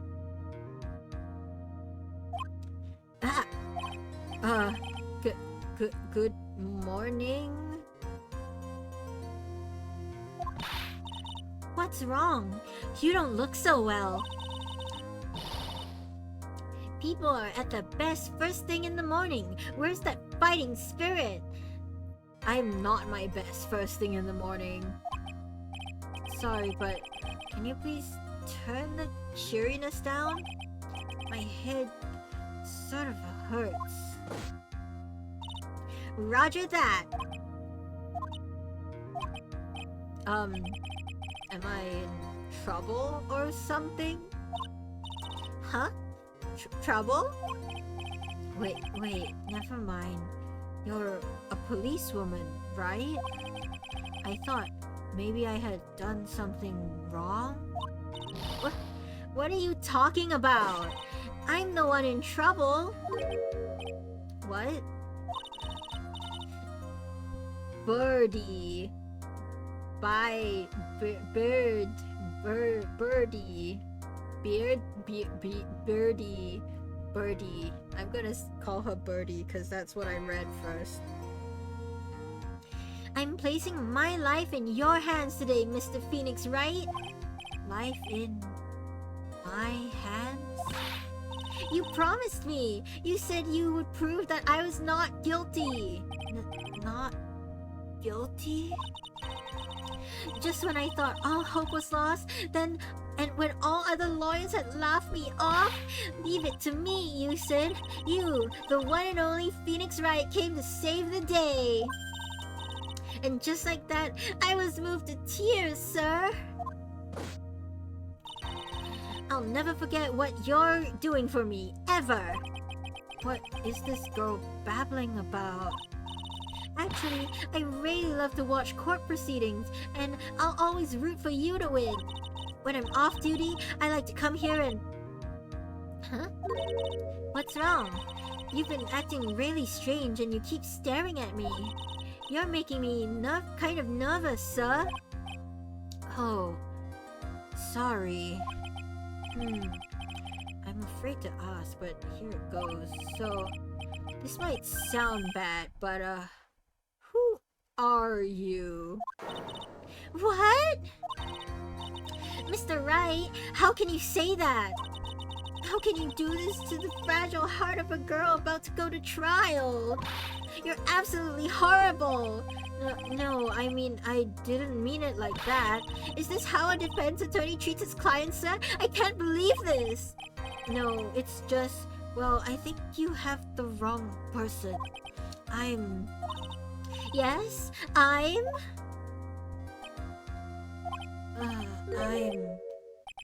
Who am I?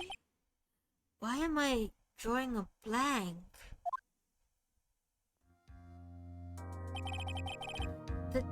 The trial will begin shortly. Will the defendant and her lawyer please proceed to the courtroom immediately? Egg, welcome. Got a potion of Greek fire. Careful with that thing. Make sure it doesn't break. Hi. We're doing Phoenix Wright, the first episode of what is it? Justice for All. Justice for All. Yes, that's the one. Can I drink that potion? Please do not. Please don't. Greek fire is a special formula for fire. Thank you for the hydrate egg. Greek fire is a special type of fire that can't be put out with water.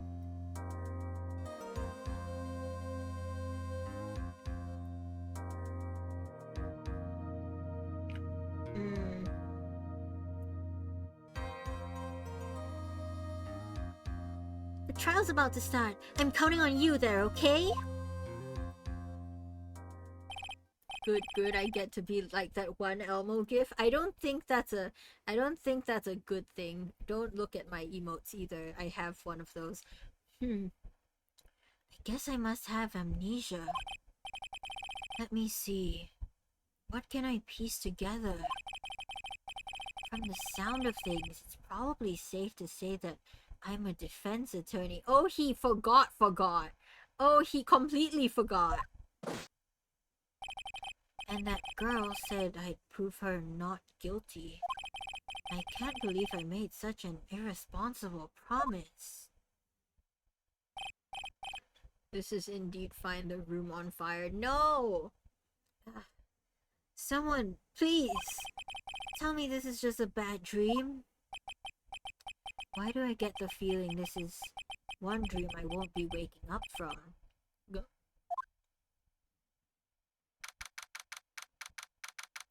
September 8, 10 a.m., District Courtroom number 2. Oh man. Court is now in session for the trial of Miss Maggie Bird. Pain, not you again. Pain in my neck. The prosecution is ready, Your Honor. What is it, Mr. Wright? Are you talking to me? Do you see any other defense attorneys here? I guess not. No then. Are you ready? No? No?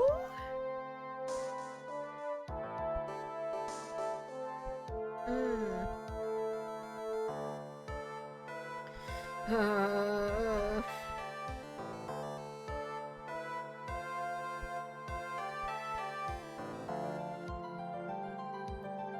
I suppose I am? Guess I should say yes for now. Are you ready, Mr. Wright? Yes, Your Honor. Wait a sec. If her life is in my hands... What? Hydrate again? Sip, sip, sip? Thanks, egg. I don't quite need it yet.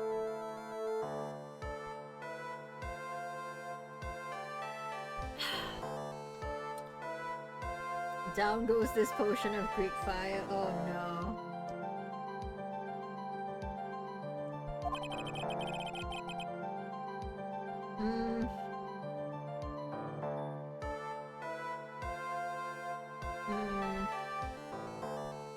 I should really do the responsible thing too. Actually, you see, Your Honor, my memory is kind of... The court will not hear the defense's excuses. Because the defendant is a member of the police, this case is under great scrutiny. Therefore, we must make this trial fair but swift. Oh no, I believe I have told you this before. I hope you're not telling me you've forgotten. Do I have anything? My badge? Don't remember what means or how it got here. Autopsy report. Broken neck, body covered in bruises. Glasses found under the victim's body. Pieces of nearsighted lenses were found nearby. Cool, cool, cool. We don't have anything to work with. Actually, I have... Mr. Payne, your opening statement, please. Yes, Your Honor. As I'm sure you're well aware, the defendant is accused of killing her lover. What's worse, her lover was a fellow police officer. A policeman? You did what to a policeman? It wasn't me! And besides, Dustin and I, we weren't lovers like that. In any case, the prosecution will prove that the guilty party is none other than the defendant. Very well. Mr. Payne, please call your first witness. It's been a while, Mr. Wright. I've forgotten his voice that I gave him, so I'm giving him this annoying voice, because I think I gave him an annoying voice back then, too. Let's see what you've learned since last time.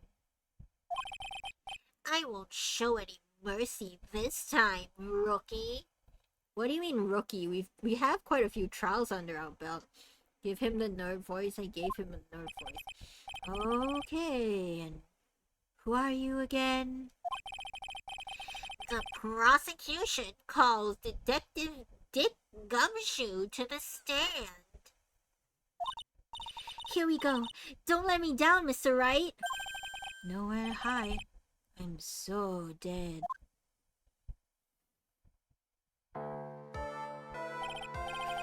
Witness, please state your name and occupation. Actually, she killed her lover. Actually? My name's Dick Gumshoe, sir. I'm the detective in charge of homicides down at the precinct, sir. You don't look very well, detective. Well, sir, the defendant, she works under me, so, you know. You work under that detective? Yes, sir. And while I was a trainee, he was always watching out for me, sir. He's such a wonderful guy, sir. I'll never forget what he's done for me. Okay, calm down. I believe you. Detective Gumshoe, please describe for us the details of this murder. IDK if someone called Dick Gumshoe should be a detective. Hey, you don't get to choose the name you're born with, Egg.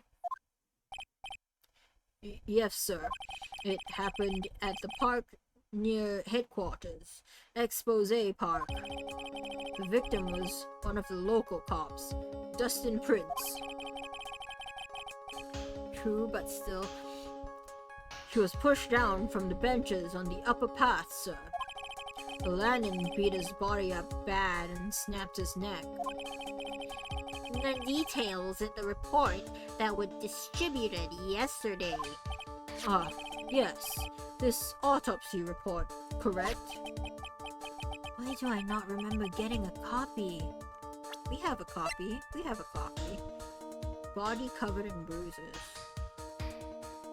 6:28 p.m.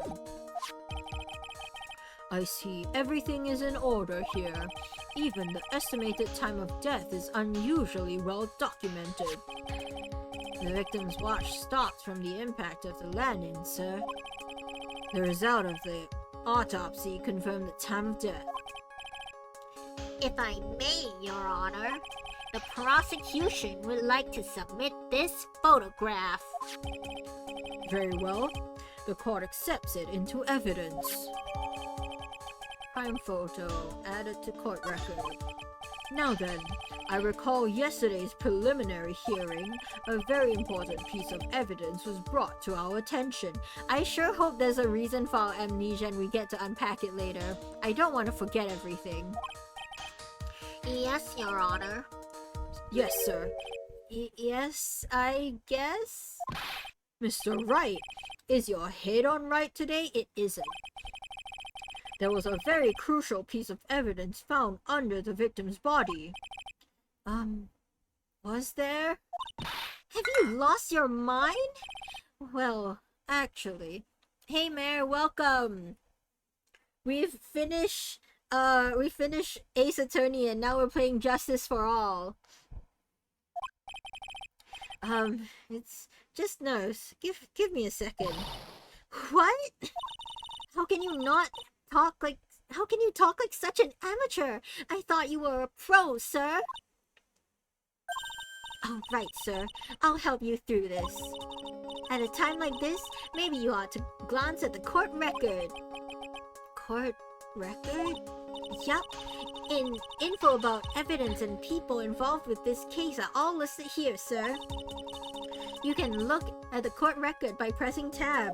Thanks, I have already. Tab, huh?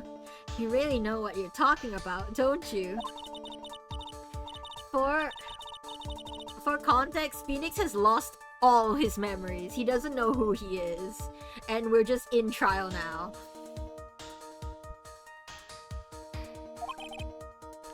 Mr. Wright. Yes, Your Honor. Court is in session. Save your chit-chat for later. Sorry, Your Honor. Well, I guess I'd better check the court record and see what I can find. We've done that already, chat. What was it again? Tab? Alright, Mr. Wright. Let's see if your notes are in order. What was the piece of evidence found under the victim's body? Glasses. That's simple, Your Honor. A broken pair of glasses. That's right. The victim grabbed his killer's glasses as he was being shoved, sir. Potion of bad luck. Can I have that too? Casual amnesia. Yep. Maybe it can mix together with the Greek fire potion. Egg, stop. And held on to them as he fell. Hey! Why are you giving me the evil eye? Those glasses you're wearing. Yes, this is my spare pair. But these glasses they found at the scene of the crime are not mine, I swear. You sure about that? Look, it was a coincidence that on the same day I accidentally stepped on mine. a coincidence, she says.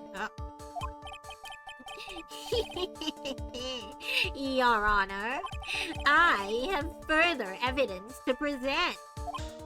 Oh, you have more? And this evidence is very decisive. Very well. Let's hear from our witness about this evidence. Oh no. Oh no, no, no. There's something even more incriminating than the glasses under the victim's body, sir. During this date, the victim was pushed from the bench area, but he managed to write the culprit's name on the ground where he landed. That's Maggie. Ain't no way.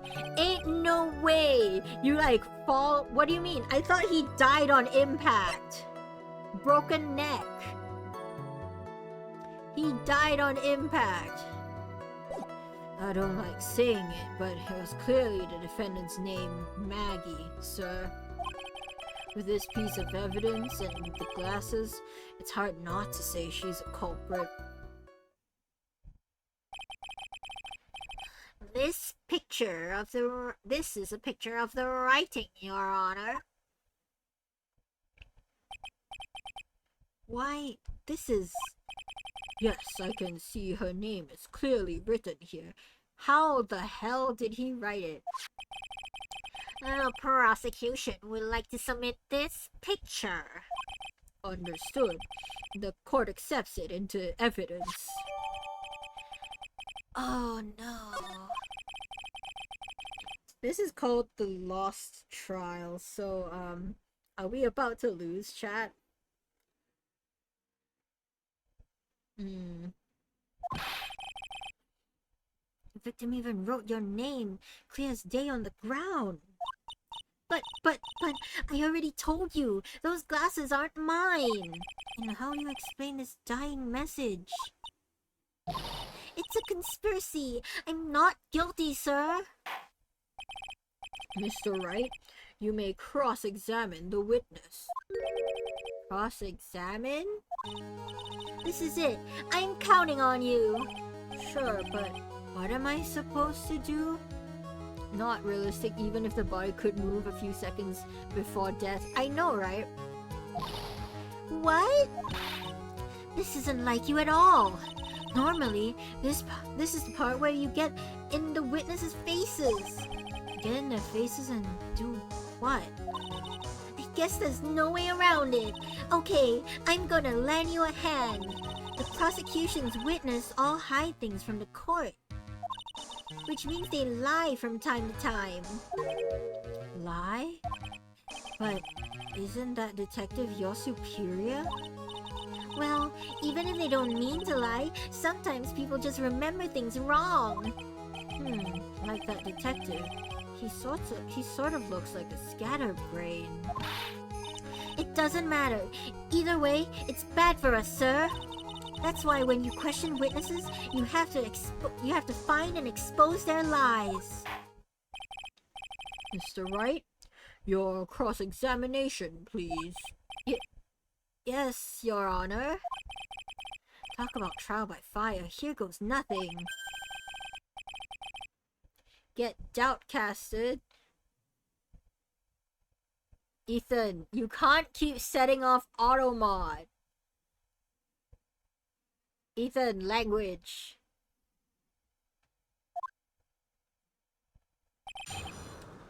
Ethan, if you keep setting off auto mod, it's gonna time you out. There's something more incriminating than the glasses. Get doubt-casted, bestie.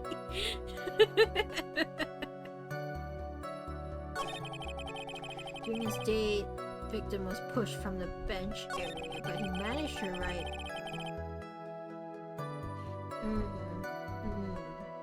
I think.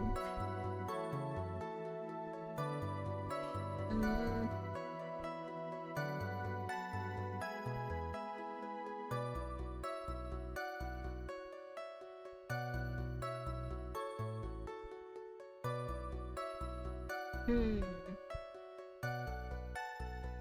am I supposed to do? What am I supposed to do?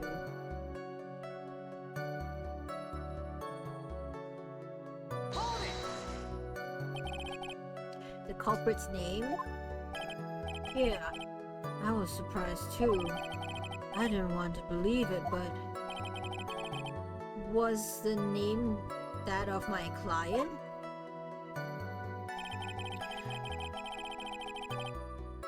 defendant's name Maggie. Hold on.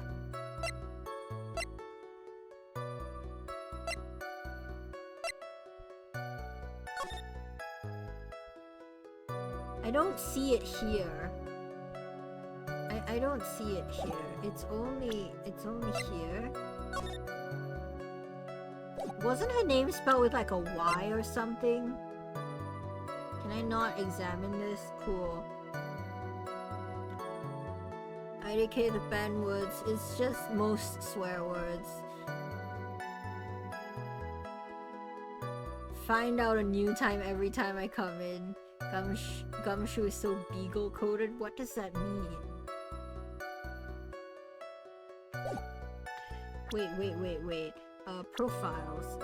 Yeah, her name is spelled with a Y.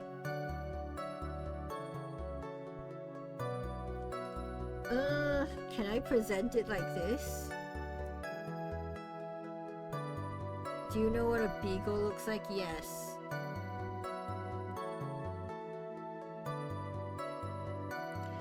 Yeah, it's not. Objection.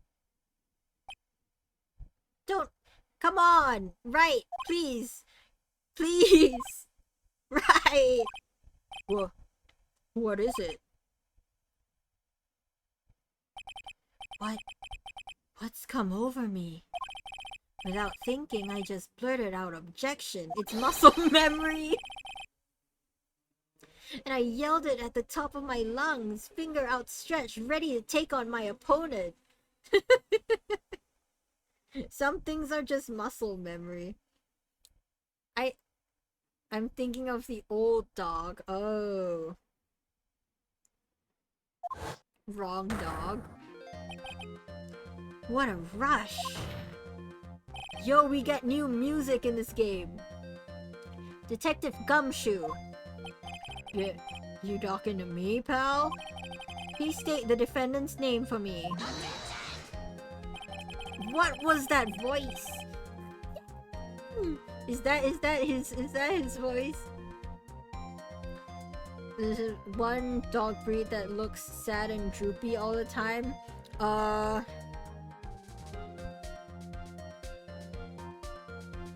Like a bloodhound? Like the droopy one?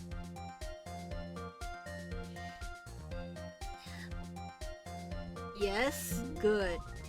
What are you trying to prove with this futile exercise, Mr. Wright? You'll see. This is a very crucial line of questioning. Actually, Mr. Payne, you can answer. The defendant's name, if you please. What? Where is this ridiculous question coming from?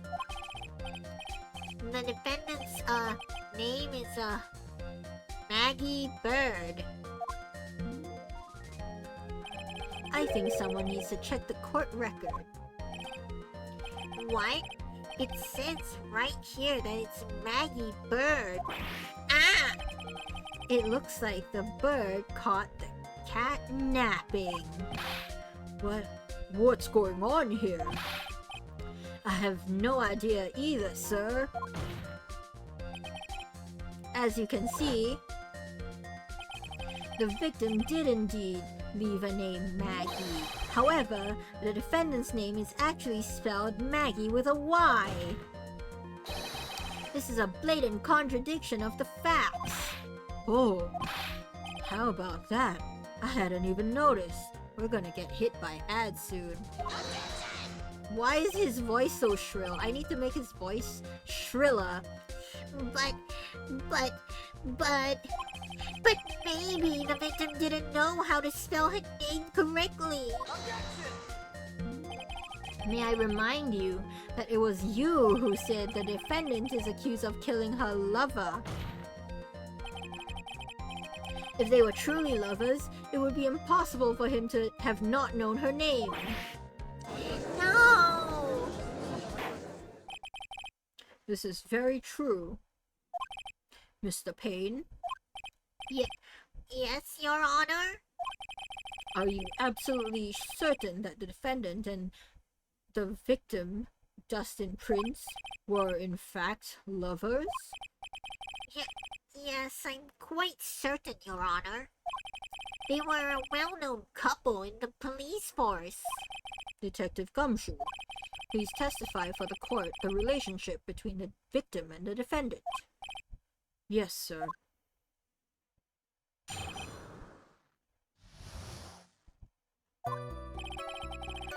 Officer Prince and Officer Bird had been going out for about half a year.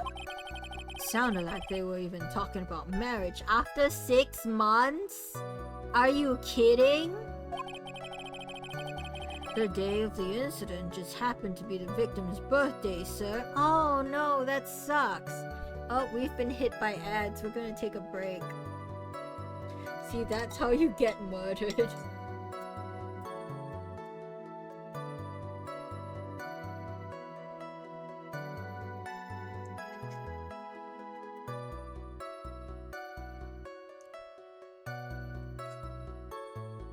Nuh-uh, I'd win.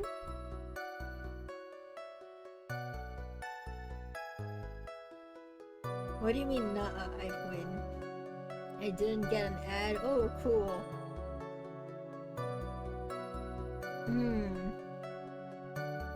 So, who's the murderer then?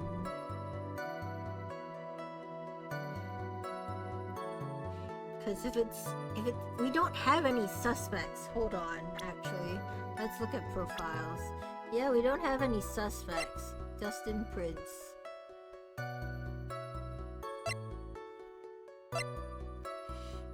22-year-old with a 30-year-old. I don't know about that, chat.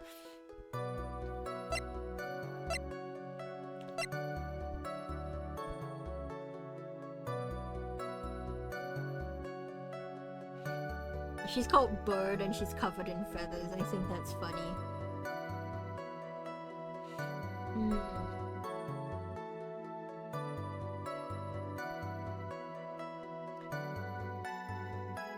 I don't like those numbers personally, but whatever floats your boat, I guess.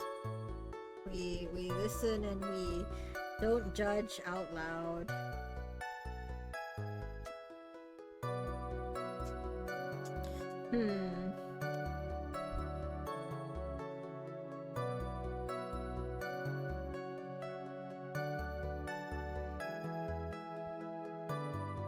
Okay, welcome back, everyone.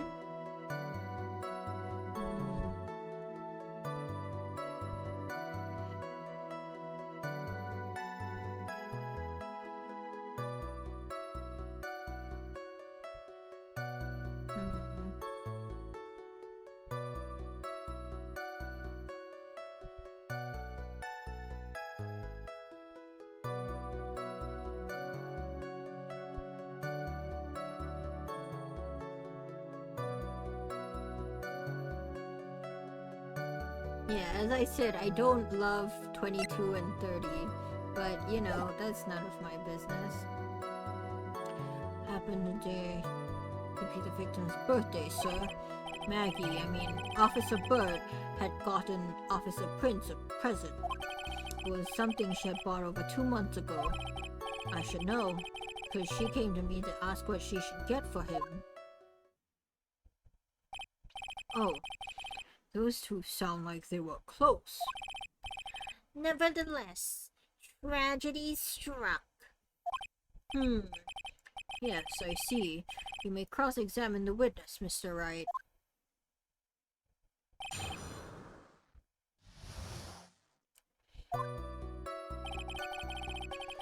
I've been going out for about half a year. Okay.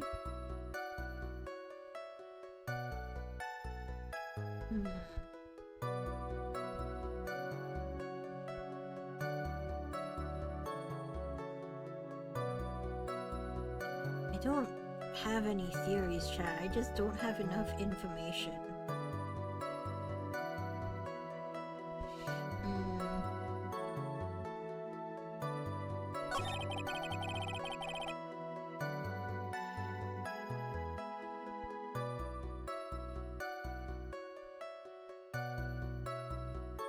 Talking about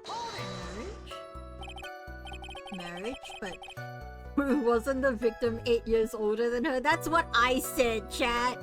That's what I said. What? You saying a guy's gotta marry someone the same age as himself, pal? Yeah, that's exactly what I'm saying. No, that's not what I meant at all. Detective Gumshoe and Dustin were only a year apart, you know? I think this fella has a ways to go before marriage. I eat, get investigated, besties. Okay, good night, Ethan. Thanks for dropping in. Mind your own business, pal. Oh, I got an achievement for that. Victim's birthday.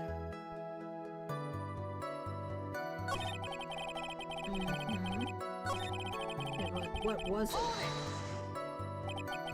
Over 2 months ago? Yup. She's a very considerate woman, pal. So, what was this birthday present? She got him a glove. A single glove? Why would she only give him one? Oh, I get to say it in the voice. Actually, Your Honor, the glove in question is a baseball glove. Oh, I see. A baseball glove. Officer Prince was a huge baseball fan. A baseball glove. Press further. Just now, I believe you said that the present was something she had bought over 2 months ago. Yeah. Are you saying she bought the glove at a store that far in advance? Excuse me, Chet. Ah! I sneeze!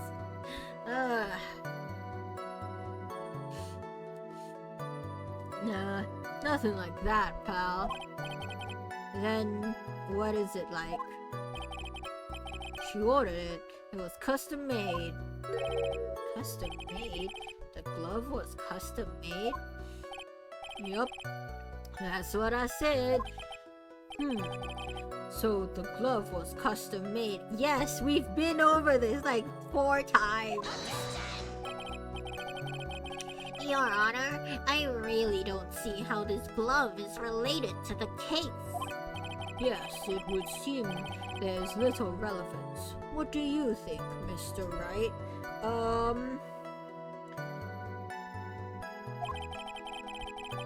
Do you think this glove is really relevant to this case?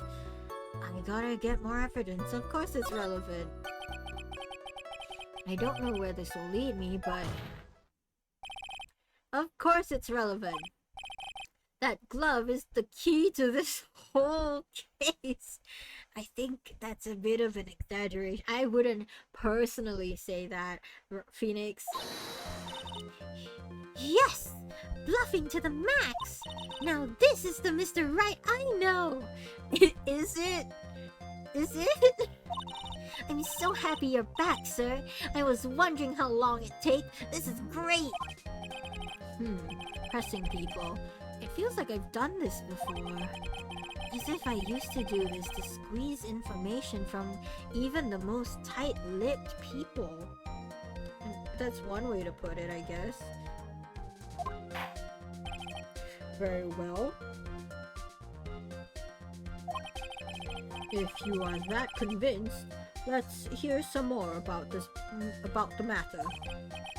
Actually, I brought the glove with me today. And? Why didn't you say so earlier? Hurry and show the glove to the court. Well, I didn't think it had anything to do with this case.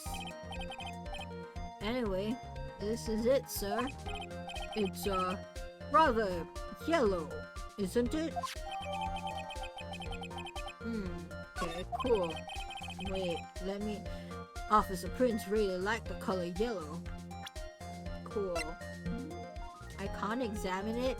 Is it because I don't have Emma with me? Do I need Emma to look at things in 3D? And that's why you had to special order it? I would think size was... Yep, that's right. That and one other reason. I think this court has heard enough. It is clear that the victim and the defendant were involved with each other. Yes, that's correct, Your Honor. Now, if that is true, it brings up an important question. Was the name Maggie really written by the victim? I see your point, Your Honor. Detective Gumshoe, please tell the court a little more about the name on the ground. Yes, sir.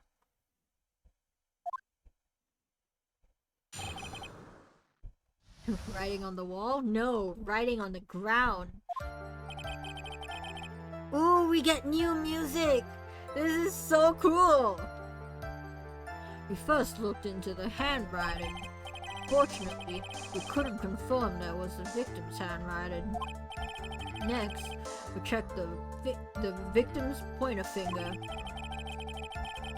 We found that there was sand trapped under the victim's fingernail. There were also scratches on his skin that were caused by him writing on the ground. From this, we could confirm that the victim wrote this name with his right hand.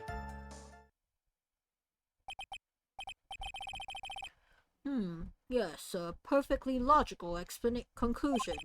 Now then, Mr. Wright, you may cross-examine the witness. I don't know.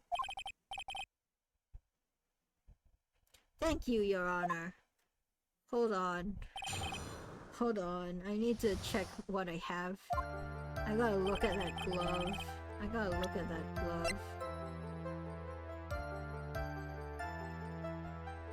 Which way is that?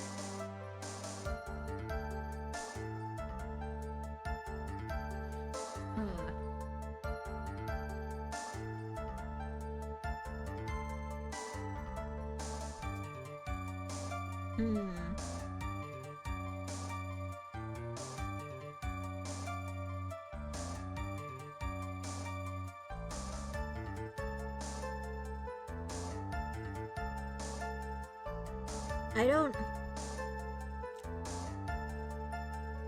Is that a... It's been a long time since I played softball or baseball, but I did have this one coworker. Chat. I could be remembering her words wrong.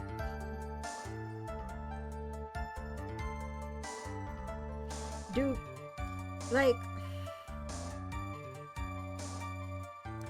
Is there a difference between softball gloves and baseball gloves?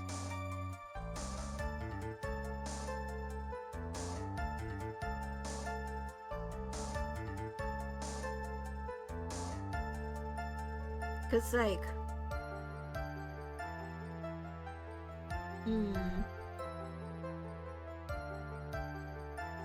If I'm right, chat.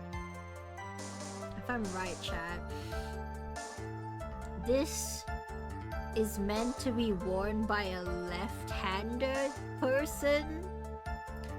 Cause you throw with your dominant hand and you catch with your non-dominant hand. In softball, at least. Cause I've played softball and I had a coworker who is a softball coach. That's why I needed to check the handedness. I don't know. I'll present it if it comes to it. Next we check victim's pointer finger.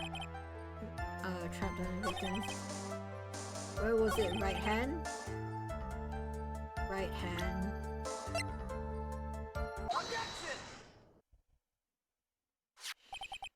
This is...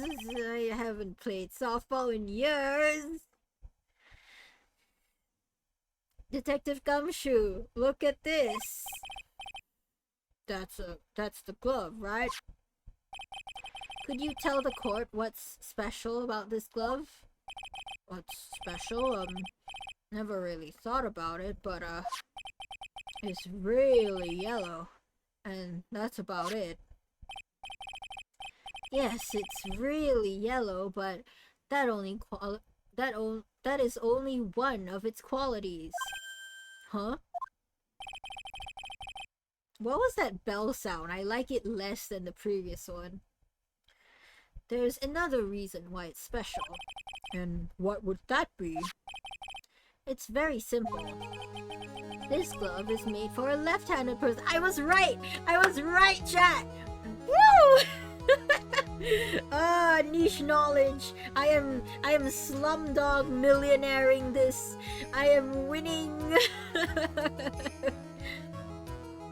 Because I was like, something has to be special about the glove, and since I can't analyze it, it has to be just a picture, right? It has to be just a picture. Left-handed? Why, you're absolutely right. This glove is made to be worn on the right hand. That is why it had to be custom made. I have never seen a bright yellow left-handed glove for sale, have you? Well, no. So, detective, which hand did the victim use to write the name with again? That's easy. Look, it's obvious from this picture that it was his... Wait a sec. Don't forget that the victim was left-handed. Ah.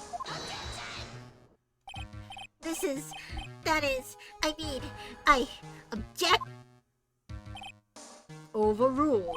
Mr. Wright, I would like to know what your line of reasoning proves. There is only one conclusion that can be drawn. A left-handed person could not have written a message with his right hand.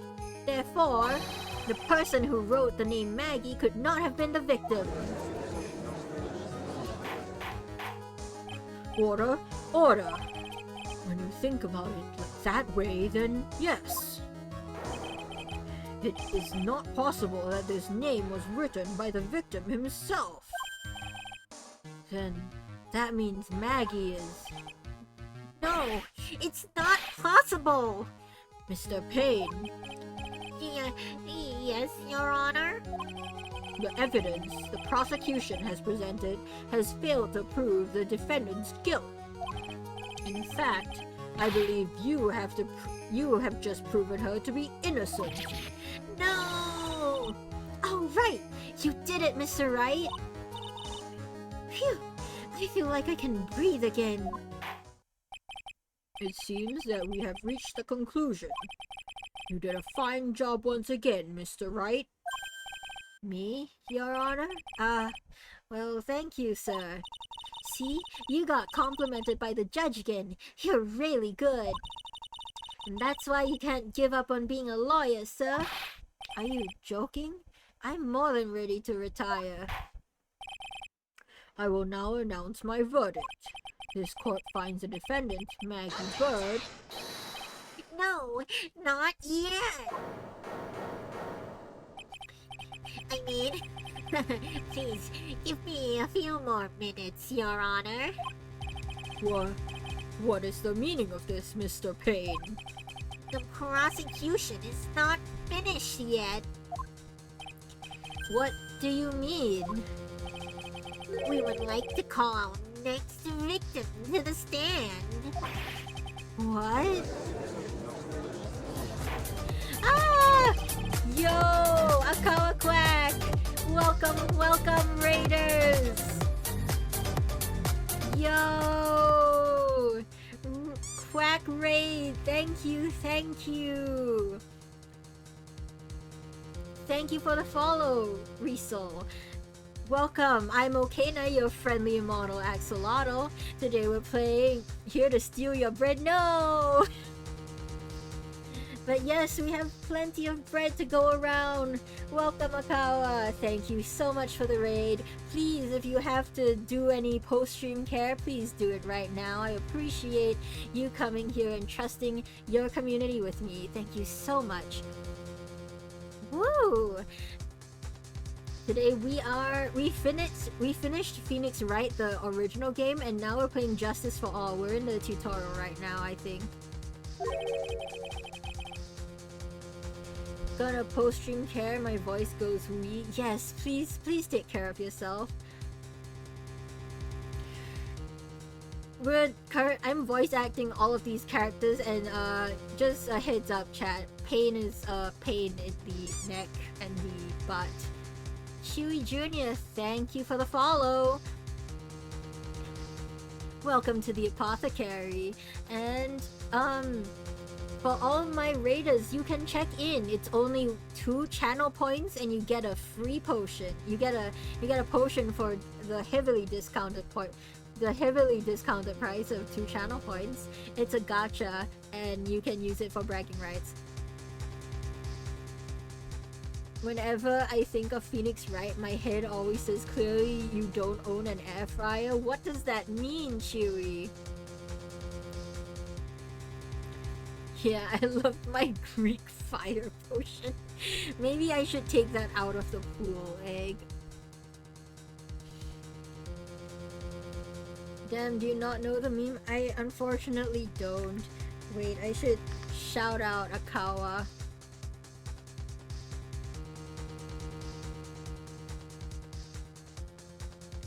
I should shout him out. Hold on. If I can highlight something, that would be great. Yippee.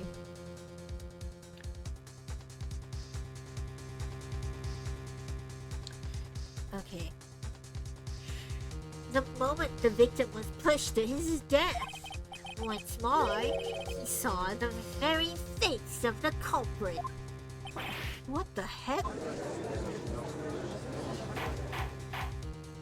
Order? Order in the court. I believe a recess is in order.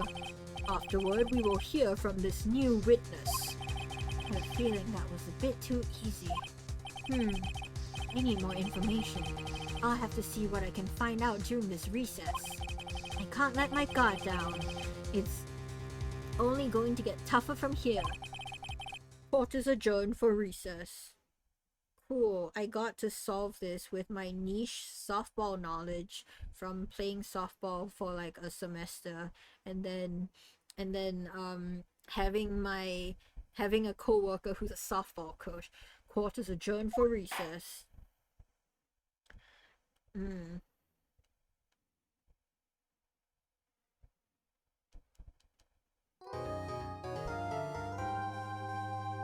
Save your progress? Yes. Oh, we have the same save slots. Cool.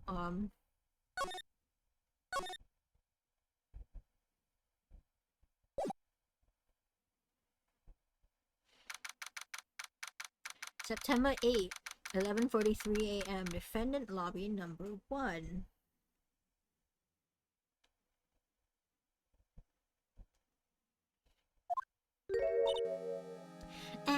Amnesia? I can't believe my lawyer's trying to defend me in such a state. Why didn't you tell me, sir? I'm sorry I didn't mention it to you.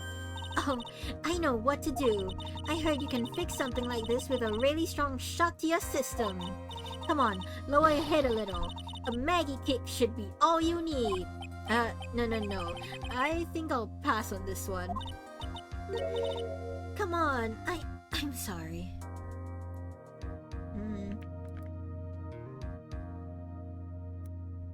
Can I flash shout out Akawa? Sure, yes. That's how that works. Cool.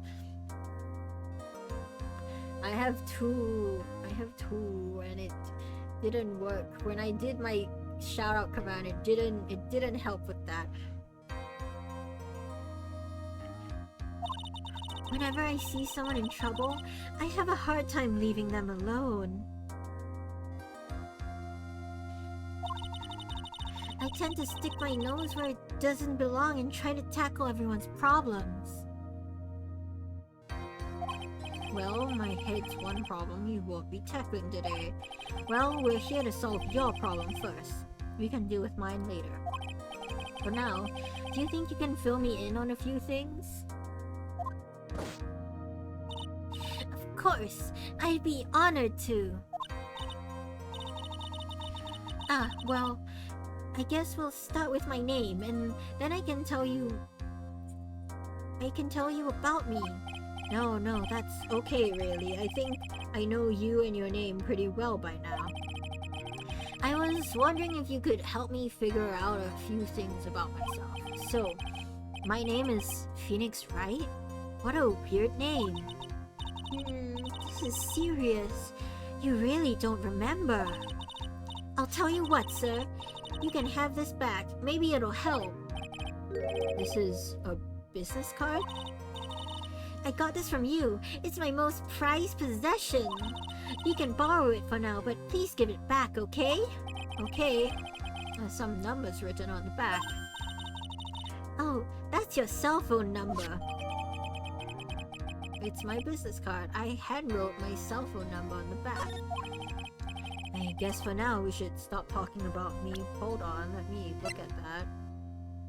I can't look at it in... Okay, cool. And start talking about this case. This case? Yep. Can you think of anything that would be helpful for me to know? What can I tell you? I can't think of anything other than the incident with the cell phone, but...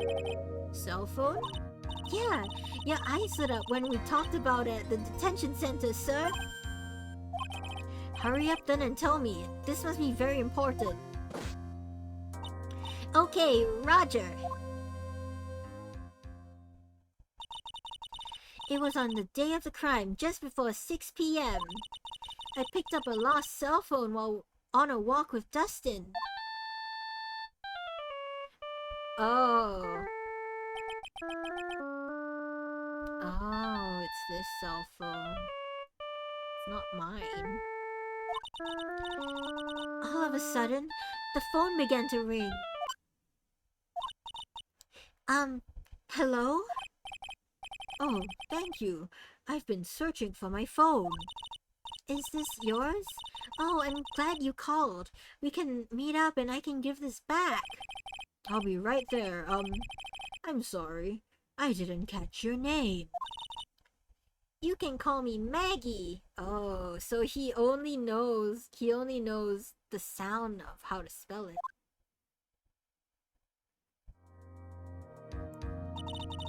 We agreed to meet up at 6 p.m.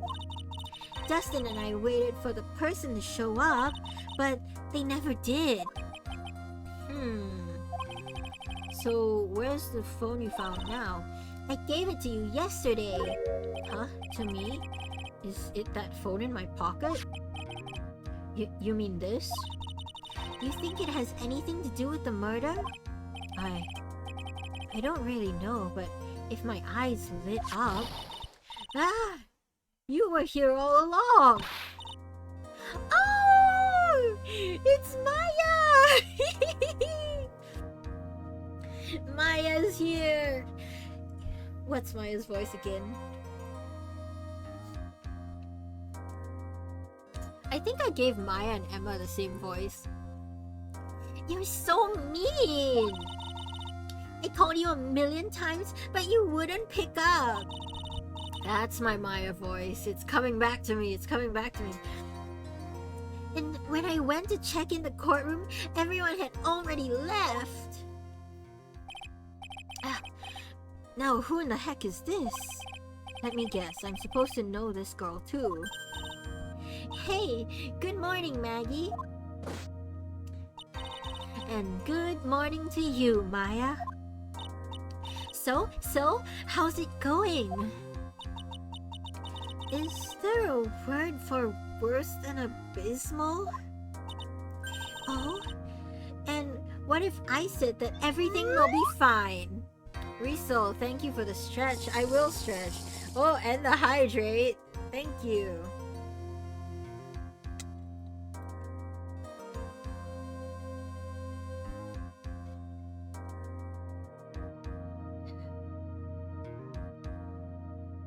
Thank you.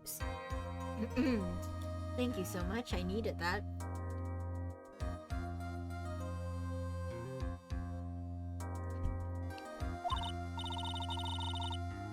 That's right. It's Maya to the rescue with ultra decisive, super important evidence.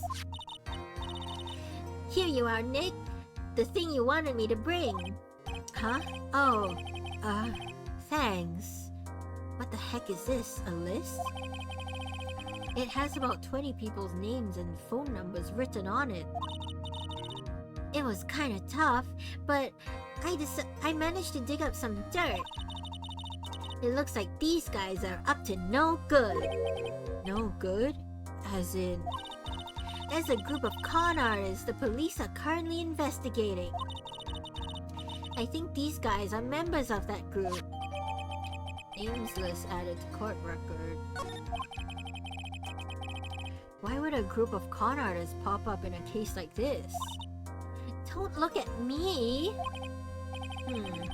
And where did you get this list from in the first place? What? You don't remember, Nick? You're the one who asked me to look this up yesterday. Oh, is that right? These numbers were in the memory of that phone Maggie found. So that's where they're from.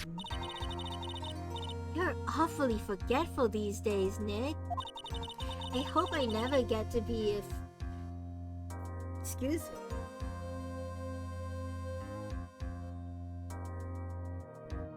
I hope I never get to be a forgetful old prune like you.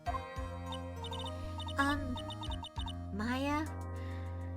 Actually, Mr. Wright is... Mr. Wright, recess is over. Please bring the defendant and return to the courtroom immediately. Oh, oops. Guess you have to get going. We can talk about you being old later, Nick. Wish us luck. I guess I have all the pieces now, more or less. Do I? Do I, Nick? Do I? All that's left is to put it all together. I'm not going to lose this. I can't. Come on, Nick. Better get a move on. Yeah. Uh-oh, chat. I don't feel good about this. Yep. Court will now reconvene. Please court will now reconvene. Please call your next witness to the stand, Mr. Payne. Yes, Your Honor. But before I do, if I may say a few words... What is it, Mr. Payne? It's about the next witness. He has a tendency to say things that rub people the wrong way, you see. So I asked that the court may be a little lenient on... There is no need to give a preface. Just hurry up and call your witness, please. Yes, Your Honor. The prosecution calls its next witness, a drifter who was taking a walk in the park on the day of the murder. Is it Larry? I hope it's Larry. Oh, it's you! He's the guy who did the thing to us. Please state your name for the court, witness. What voice do I give this man?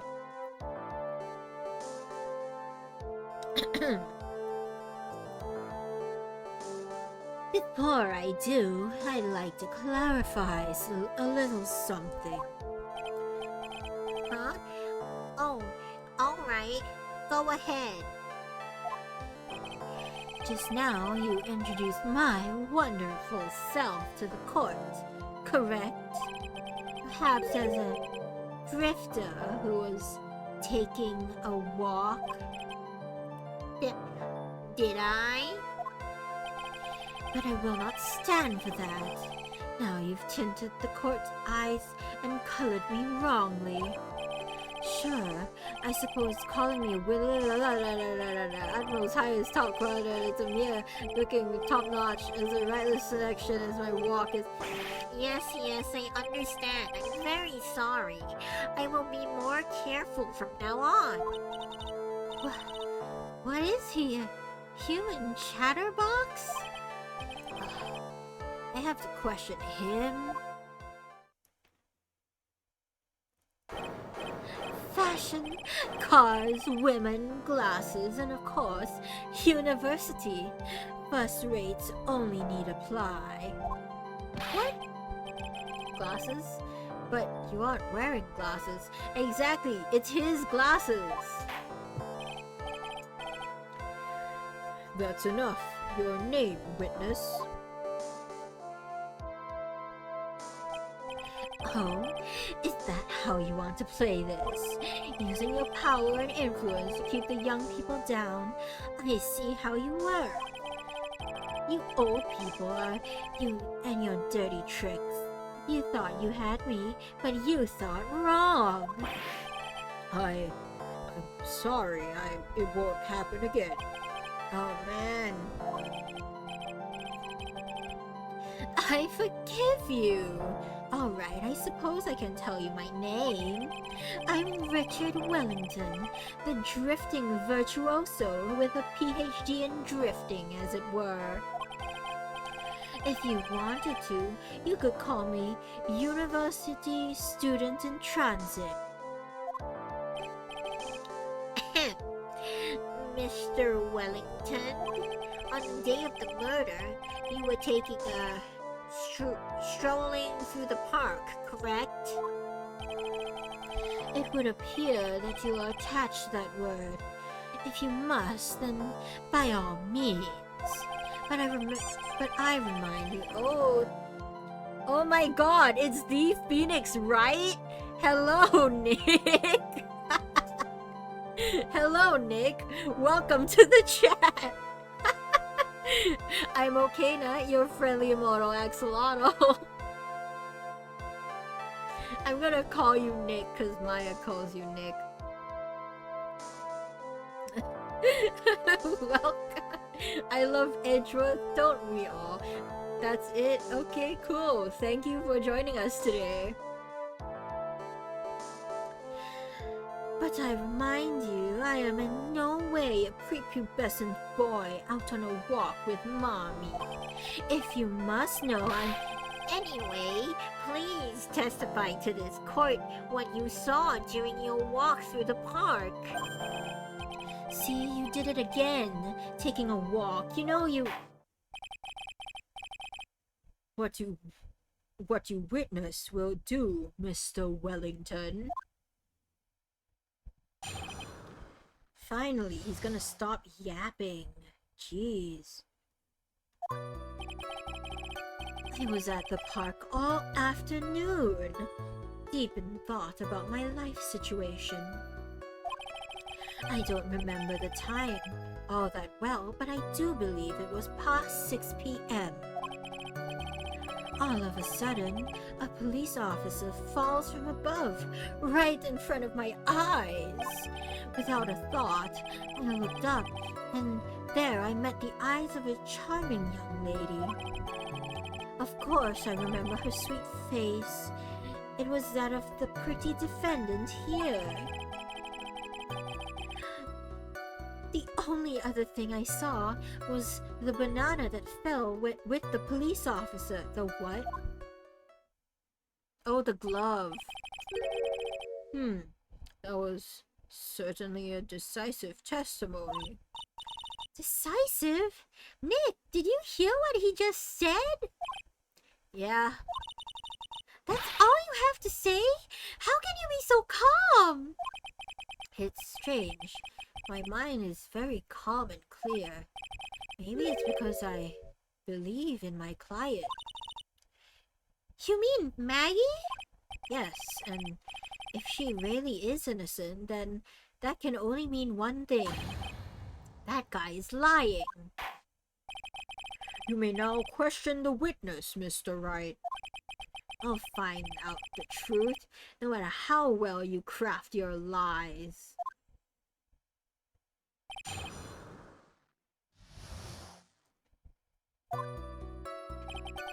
It's at park, deep in thought about my life situation, don't remember the time that well. All of a sudden, police falls from above, right in front of my eyes. I remember her sweet face was that of the pretty defendant there. But only you saw a banana? The banana? Well, it was actually more than just one, more like a bunch of bananas. Now, what would a bunch of bananas be doing here?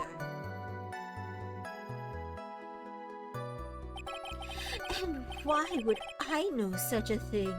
I'm only telling you what I saw. That's really strange. Maggie never mentioned anything about a bunch of bananas. That's it, Nick. He's gotta be lying about the bananas. He could be, but there's no reason for him to lie about there being bananas at the crime scene. And what if it's not a lie? Well, maybe he thought he was seeing one thing and it was something else? If he mistook something for a bunch of bananas, then that would be an inaccuracy. Think, Phoenix, think. If my client is innocent, there's no way he could have seen what he did. What he says he did. Which means, if we can somehow show he's lying... Yeah, that's exactly what we need to do. She's right. She's got a sharp mind, but I just wish I could remember who she is. Everything okay, Nick? Hold on.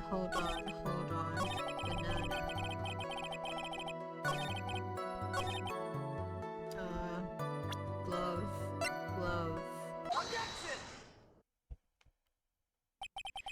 Mr. Wellington, I believe I have the bananas you saw right here.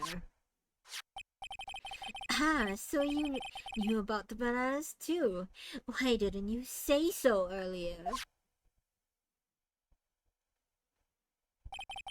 But don't think you can use this as a way to pull more information out of me.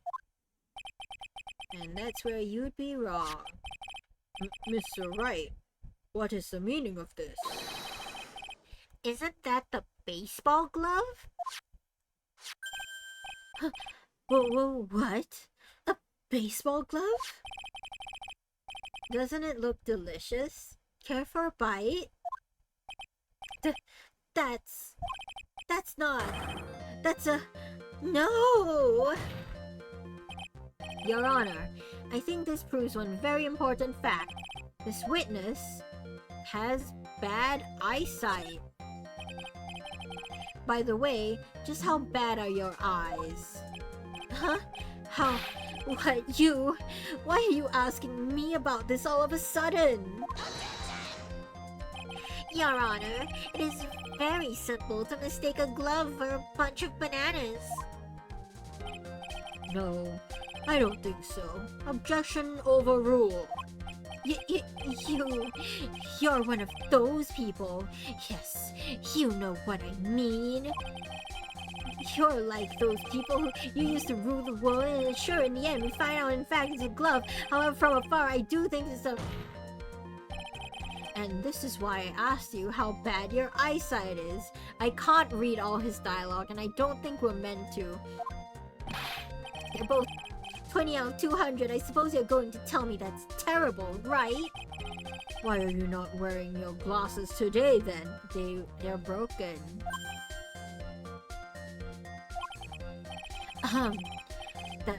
That's because I lost them recently, you see. Of course, I was planning on getting a new pair made right away. But, you know, my glasses are no ordinary glasses, so to replace them... How about when you witnessed the crime? Were you wearing your glasses then? Yeah. How about it, witness? You are an unrelenting evil man. You're like those people who put Joan of Arc, but she was brave and courageous. She didn't do anything wrong. Which boils down to you. You were not wearing your glasses at that time. Therefore, the identity of the woman at the scene of the crime and that of the defendant cannot be proven to be the same by the witness. But the height difference, it was only 9 feet. It was very possible for him to see the face of the culprit standing on the upper path. Witness, please be more accurate in your testimony. Remember, a person's life is at stake. Yes, Your Honor. Now then, please continue your testimony. Please tell the court what happens next in the moments after you witness the crime. Oh, he's gonna crash out.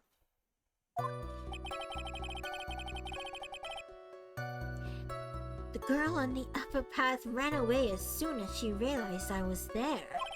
After that, I immediately called the police station to report the crime.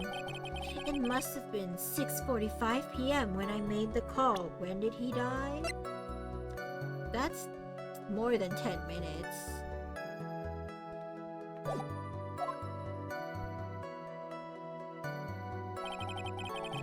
They must have a lot of free time on their hands since they showed up within 10 minutes.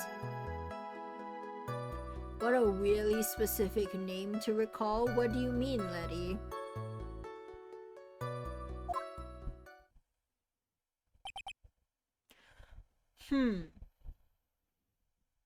Really specific time. Oh, sorry. I read wrong. Sorry, Letty. My bad. I can read. So, the person who was on the upper path saw you and then ran away. Yes, that is correct. Which is why even someone without a superior brain like mine can understand that that girl is the murderer.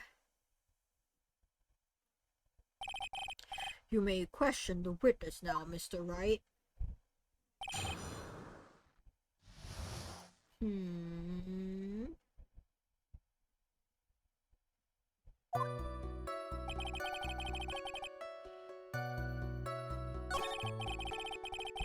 Immediately called the police. It must have been 6:45. Hold on. He died at 6:28. Mr. Wellington, would you please take a look at this? You mean the victim's autopsy report? According to this, the murder occurred at 6:28 p.m. So what of it? You said that you called the police immediately after the murder took place. However, by the time you had called the police, it was already 6:45 p.m. There is clearly a 15-minute gap here. Do you deny it? I think this court would like to hear what you were doing during this 15-minute gap. The witness was in shock at the time after witnessing a terrible murder. It's only to be expected she would be a little dazed. 15 minutes is hardly what I would call a little dazed. Mr. Wellington. Yes? Explain yourself. What were you doing within those 15 minutes? Answer the question. Telephone, I mean, spit it out. I was searching for a phone booth.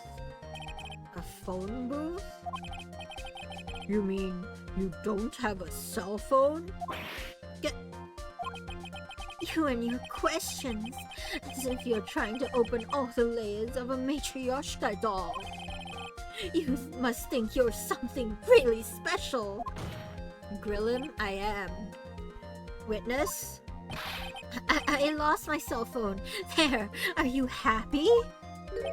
You lost it? Unbelievable. You lose your glasses and your cell phone. You must be very scatterbrained when it comes to your belongings. Imagine looking for a phone booth in an era with cell phones. I mean, there were phone booths for quite some time while cell phones were still being picked up.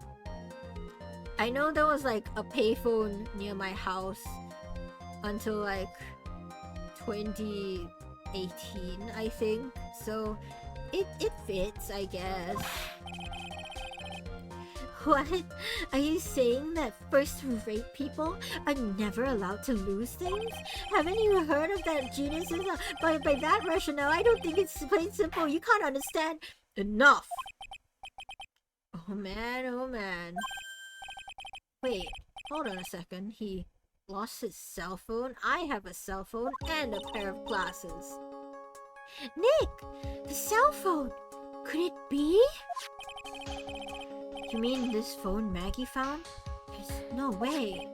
Boy, I didn't see this coming. What should I do now? Question further. Mr. Wellington, where is your cell phone right now?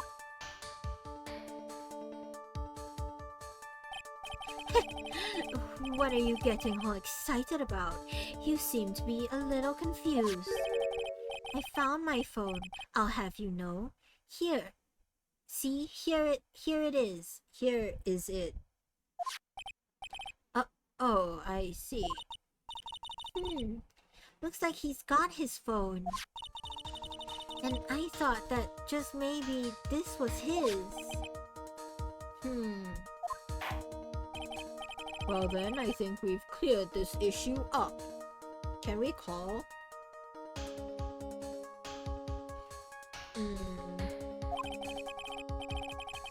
At the time of the murder, the witness did not have his cell phone because he had lost it. Therefore, the delay in his call was caused by his search for a phone booth. Well, that's the gist of it. I guess you could put it that way and leave it at that. Do you have any further questions, Mr. Wright? Yes, I have so many. Your Honor, the witness's testimony does not make any sense. Hold on. Chotomate. There's a cell phone. I knew I saw one. I knew I saw one. Cool.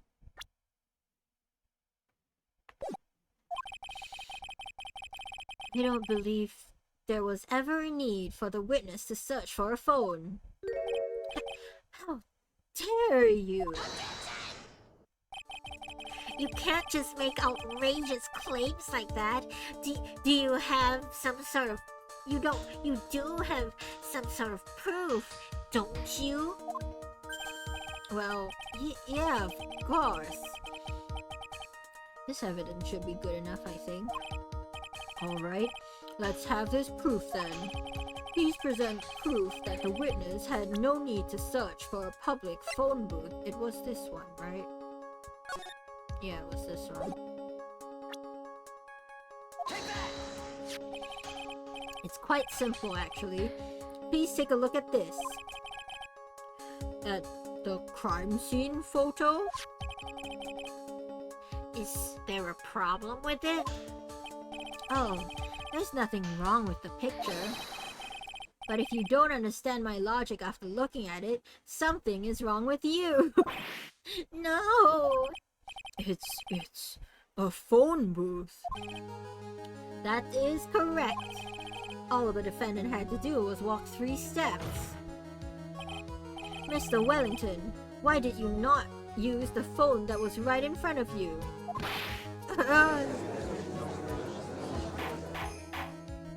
Order, order. What does reporting the crime a little late have to prove for the defense? Well, Payne, this is what lost you your case the first time. The witness can't explain what he was doing for those 15 minutes. That is reason enough to throw suspicion on his testimony. Yes, this is very true. What do you have to say for yourself, witness? We got him. Then I bet this phone really is his, Nick. He must have killed Dustin to get his phone back. But Maggie said she was going to return it to him. So there was no reason for him to kill for it. And on top of that, we still have the phone she found anyway. But if he wasn't looking for his cell phone, maybe he was looking for something else? Was he? Mr. Wright. Yes, Your Honor? Do you have any thoughts you would like to share with the court? Can you offer an explanation as to what the witness was doing during those 15 minutes? Looking for his glasses, probably. There is only one possible explanation. Alright, let's hear your explanation. However, be forewarned that if your explanation is not persuasive, you will be penalized. Think carefully before you present, Mr. Wright. Yes, Your Honor. I probably shouldn't have said there was only one possibility. Please present to the court the one piece of evidence that will answer the following. Why didn't the witness call the police right away? Glasses. It's nearsighted, so he couldn't see. Mr. Wellington. What? Don't do that. You almost gave me a heart attack. These are your glasses, aren't they? Where did you find... I believe the court all heard what you just confessed to. That these glasses are in fact yours. I'll tell you where they were found, Mr. Wellington. These glasses were found under the victim's body. Under the victim's body? Order! Order! Now, wait a second. Hold on. I didn't confess or confirm anything. Your Honor, I think the answer is quite clear here. As he fell, Dustin Prince grabbed the culprit's glasses. The culprit knew that he had to find his glasses and searched frantically for them. What he didn't realize was that they were under the victim's body. And that is why it took him 15 minutes to make that call.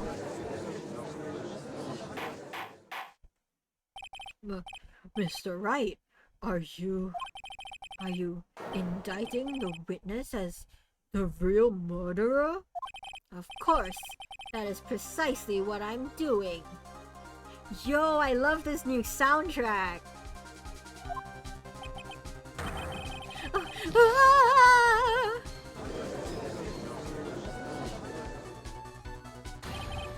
I know I'm right. He is the real murderer. Did you figure it out, Nick? More or less. Turns out this cell phone was the key to this case after all. Keeps holding on to his neckband, he's gonna end up strangling himself, yeah. Anyway, now's our chance to deep six this guy. I'll sink him in one shot. Yeah! This is so exciting! Watching you work again? Somehow, my old self is coming back to me. It's time to sink or swim. Everything rests on the edge of a knife. This is the moment I've been waiting for. Order. Order. Your Honor, the defense is making a mockery of this court. Without any solid ground to stand on, he accuses the witness of being the murderer. Yeah, that's right. I'm no criminal. This is third-rate fraud of a lawyer. In that case, why don't we look at it from a different perspective? Let's hear your explanation as to why you are not the murderer. I don't think that's how that works. Why, that's easy. For example, there's the name the victim wrote. What about that? Oh, you mean the name Maggie? Yeah, even an idiot like you can read that, right?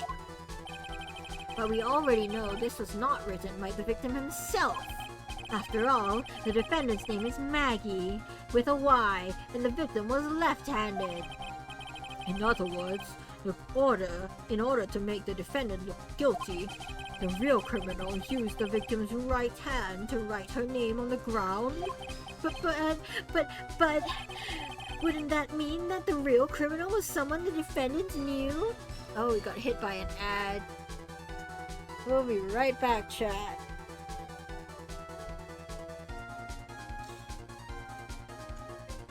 Doing Wellington's voice is exhausting.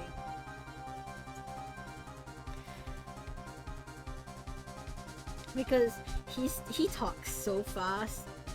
Nah, I'd win again, yo.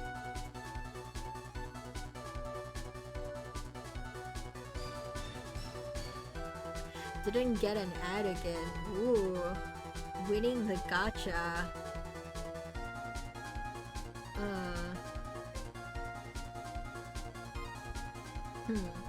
I have notifications that I will have to deal with later. Interesting. Didn't know I was chill like that. You are simply immune, Egg. Who is this guy anyway? He looks like some rich kid, so why commit murder, huh?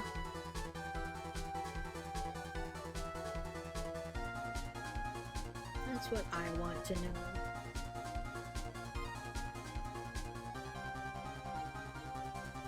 Oh cool, I'm getting stalked on different forms of social media. That's nice.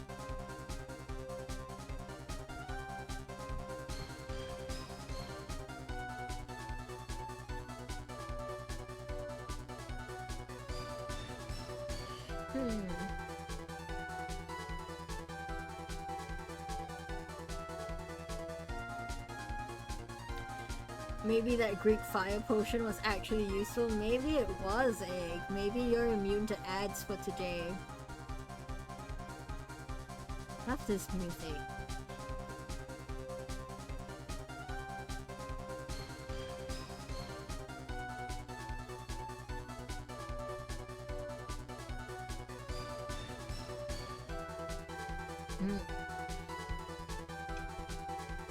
My honey lemon is no longer warm, but it's fine.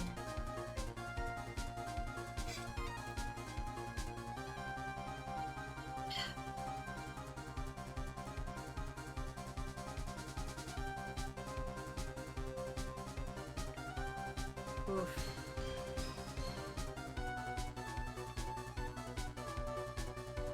I might pick that up. Dang. My arms crack. My joints, they snap, crackle, and pop. You okay, now? Yeah, I'm fine. I just used to play... Thanks for the hydrate, babe. Oh, great. Thanks, Letty. Thanks for yoinking my nose. Egg redeemed stretch. I did stretch.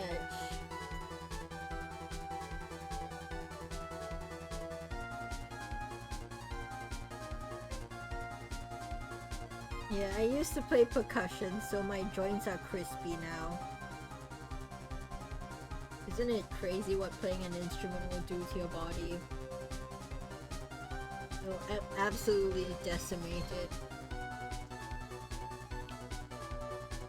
Yeah, so now I can like playing instruments or dancing, yeah. Like any art really, because like if you draw a lot you get carpal tunnel.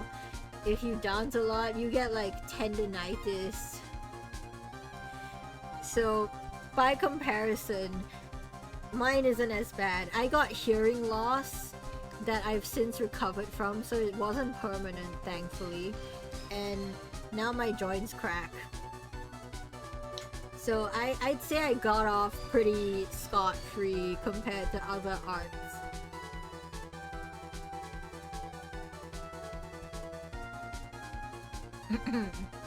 Okay, where were we? Wouldn't that mean that the real criminal was someone the defendant knew? Otherwise, how else would that person know her name was Maggie? Maggie. That is a good point. The witness didn't even know of Miss Bird before this trial. I forgot. Was there any other way this creep could have known Maggie's name beforehand? There was a way. The call. It would be best if I could prove that the witness had a chance to learn. Was it this? I can't look. I've been nerfed. The defendant's name was Maggie. Now, will the defense please present its case? How could the witness have known the defendant's name? It was the call, right? It was the call. Mr. Wellington, you didn't have your cell phone with you on the day of the murder, correct? So what if I didn't? When you realized you had lost it, what did you do? What did I do? Didn't you try to find it by calling it? Why you? How did you? Your Honor, these questions have nothing to do with... Overruled. Mr. Wright, where are you going with this line of questioning? You think there is some relation between the witness's cell phone and the murder? I do, Your Honor. On the day of the murder, Maggie Bird picked up a lost cell phone in the park. And she also received a phone call from the owner of the phone. I love Box Fugue.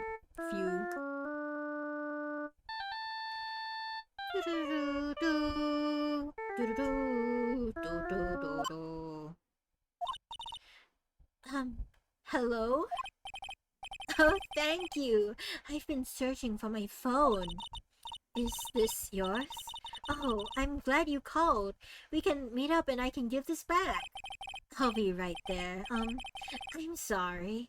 I didn't catch your name. You can call me Maggie. She has a blue badger hoodie. I can't believe the police department made merch. That was when you learned her name was Maggie.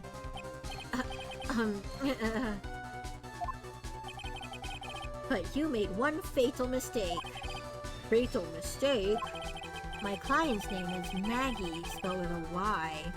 But the name that is written on the ground was Maggie with an I-E. This is a mistake that could only occur if all you knew was how her name sounded.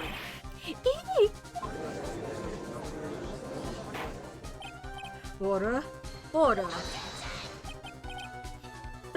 But, Your Honor, the witness has no motive. And your point is? It's very simple, Your Honor. A person usually would not kill someone without a reason. Mr. Wellington had no reason to kill anyone. Then That is absolutely correct. I don't have a motive. Mr. Wright? Your Honor? Can you explain what motive this witness could have had? It's very simple, Your Honor, is it? Are you sure, Nick? If I said I can't offer an explanation, then the trial's over, right? Yeah, but... Now then, please present this courtroom, please present to this court the proof that the witness has a motive. It has to be this. It has to be this, right?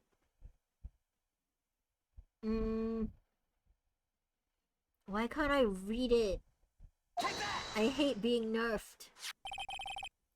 Mr. Wellington's motive is right here. What is this? A list? These phone numbers were pulled from the memory of the phone the defendant found. And we have determined that the people on this list are members of a certain group. You looked up all those numbers? Of course. This list of phone numbers was stored in the cell phone's memory. The names and numbers belong to people who are members of a certain con artist group. What? Con artists? Can you explain why these numbers were on your phone, Mr. Wellington? This is an outrage, an invasion of privacy. Looking up the phone numbers on a person's phone is a worse crime than murder. You're one of those people. You're just like one of those cops that they've disrupted his genius and... I don't care, Mr. Wellington. All I want for you is to tell us what this list is about. You think any of you, could know what it's like to be a refined man such as me? Your Honor, this is unjustified badgering of the witness. Objection overruled. Mr. Wright, what is the meaning of this? Why would the witness have the numbers of a group of con artists on his phone? Isn't that obvious? The witness is a member of that group. Payne has never heard of a serial killer. Killers that kill without reason, yeah. Mr. Wellington is a member of this very group. No! All of your friends' phone numbers are stored right here on this phone. If anyone were to look into these phone numbers, it would be all over for you. This is why you had to kill. I mean, to be fair, I think if he had just gotten the phone back, it wouldn't have been investigated at all. You know? Like, if you find a stranger's phone, I personally wouldn't look through it. No, this is too much! That does make quite a bit of sense. Well, Mr. Wellington, would you care to explain? I got you now. That police officer. Your Honor. What is it, Mr. Payne? Your Honor, this is unjustified badgering of the witness. You said the exact same thing only a few seconds ago. And also, like, Payne is not your client. Payne isn't your client. I like that Phoenix lost his memories and decides to bullshit his way and still won with valid facts and proof. Yeah. It's because Payne is the easy tutorial opponent. Please, let's think about the content of that phone call. Hello? Oh, thank you. I've been searching for my phone. Is this yours? Oh, I'm glad you called. We can meet up and I can give this back. The defendant had already promised she would return the phone. No, I think Phoenix is just built different. True, we have plot armor. After that, all Mr. Wellington had to do was meet Miss Bird to get his phone back. Why then would he need to kill anyone? That is a valid point. What does the defense think about this?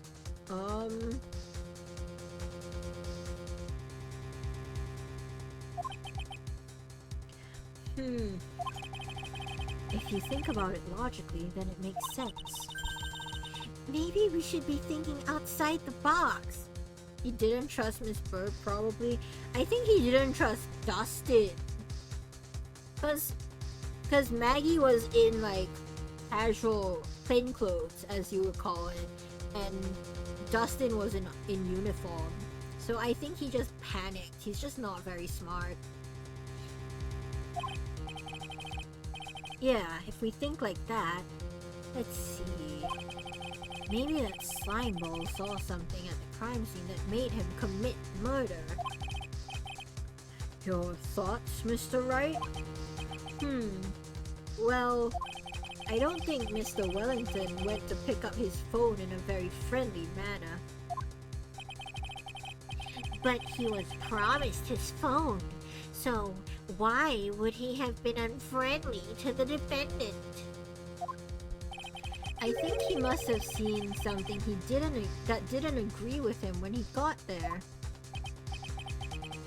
Well then, Mr. Wright, what was this something that didn't agree with the witness? It was Dustin in uniform. He saw... I think so. What Mr. Wellington saw was the victim. The victim? You mean Dustin Prince? Dustin Prince had gone on his date right after his shift was over. With no time to change, he went to the park still wearing his police uniform. Oh!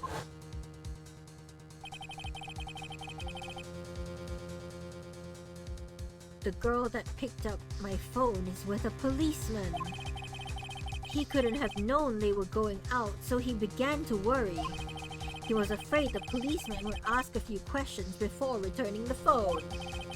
If I do anything suspicious, he might run a check on my phone. In his mind, it was possible they had already run a check on the phone. And he went into a panic. Is that what you're saying? Exactly. Officer Prince was murdered simply because he was in uniform. Mr. Payne, do you have any comments? I was thinking. It seems the truth has come out at last. The witness, Mr. Wellington, you are...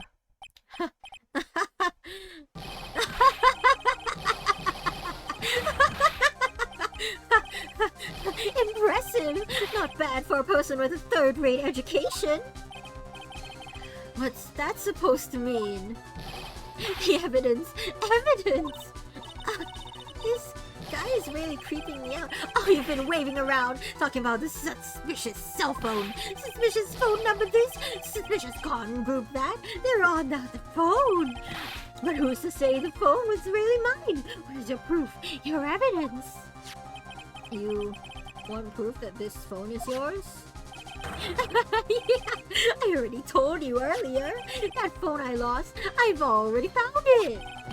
You don't even have the slightest idea who that phone in your hand belongs to. But you can be sure it isn't mine, you simpleton. What? It feels so good to see you squirm. We do seem to have a problem on our hands with this phone.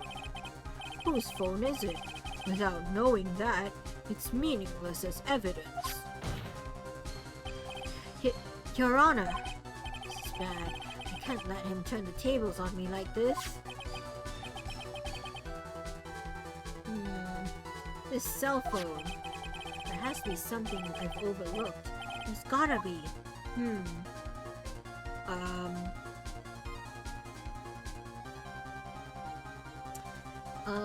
Fingerprints. Can we fingerprint? I would like to fingerprint the phone.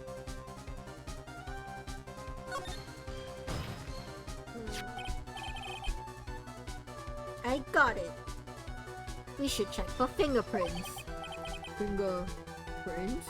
Come on, Judge. You've heard of fingerprints. Yes, Your Honor. Mr. Wellington must have left some prints on this phone. Nick, don't you remember? When you got it from Maggie, you wiped it off. I what? You said there was sand all over it, so... Wiped it?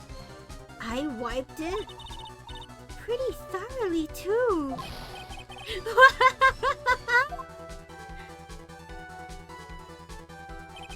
It's oh so much fun watching a third-rate trash babble like morons among themselves. He's made a complete recovery.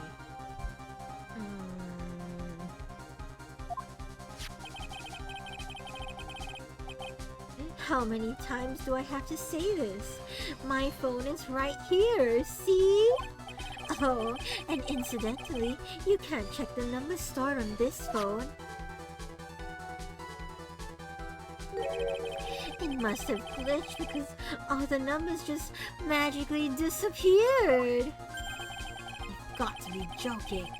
He erased all the numbers I was going to use as evidence. Mr. Wellington. What's this? By the tone of your voice, it sounds like you still have some fight left in you. Where did you finally find your cell phone?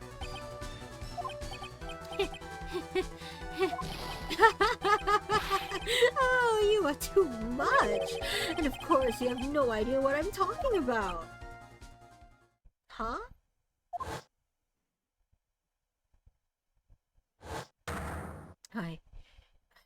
Oh my god. Now I remember!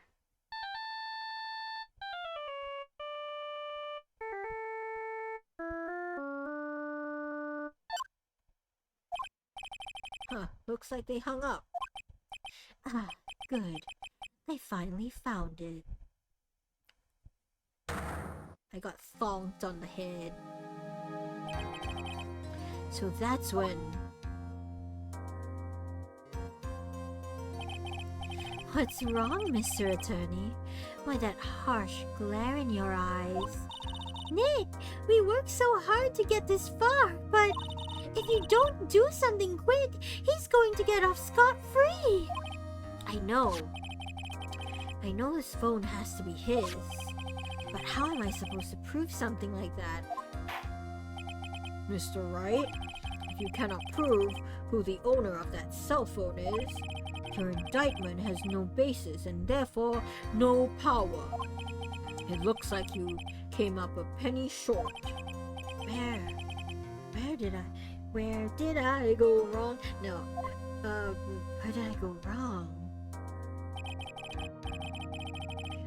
Don't blame yourself. You're merely a third-rate lawyer. You only made one big mistake. Who are you? What are you?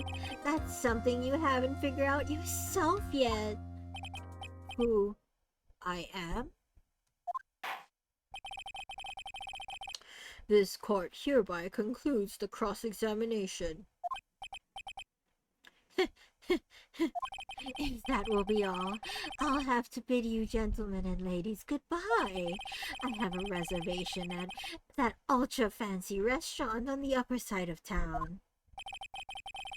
Thank you for your assistance. You had a stressful day, so please, bon appetit. What am I supposed to do? Am I supposed to just let it go like that? Raise an objection. Please wait, Your Honor. All right, Nick. I think I may be able to prove it. Prove it? Prove what, Mr. Wright? Everything.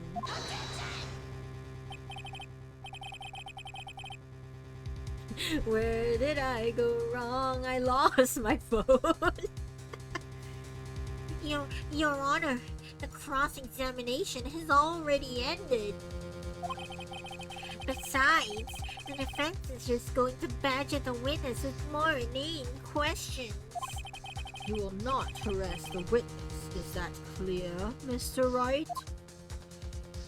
Yeah.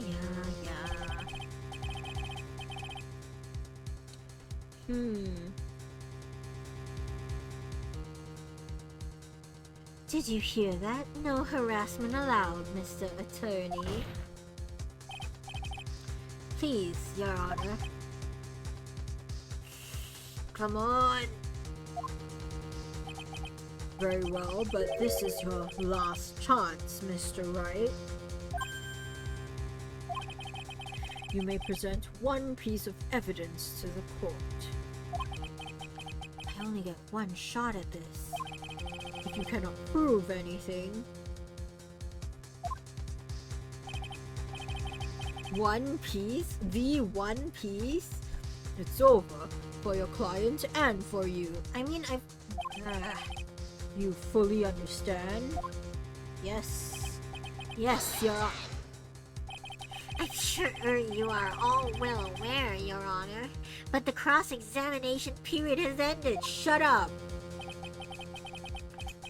Were you paying attention, Mr. Payne? I said that Mr. Wright could present only one more piece of evidence.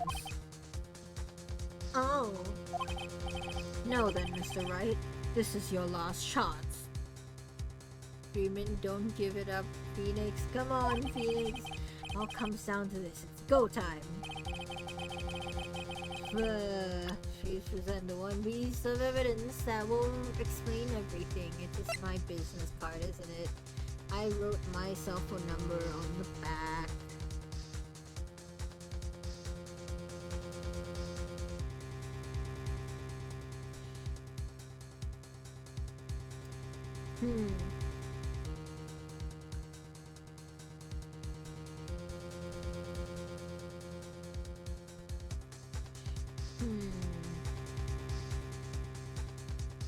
Right?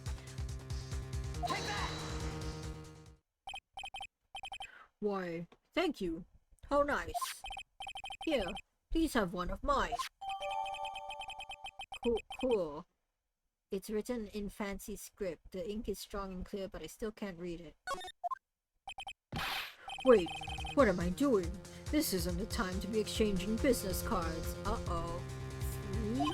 I can take 3 penalty from 1 mistake? Your Honor, there is something very important about that card, and that is the back of the card where my phone number is. This card is important because of what's on the back. You wrote your cell phone number on the back, but that's exactly it. Can you please call this number from your cell phone? Huh? Right now? But court is still in session. It's okay, you'll see. Okay, if you say so.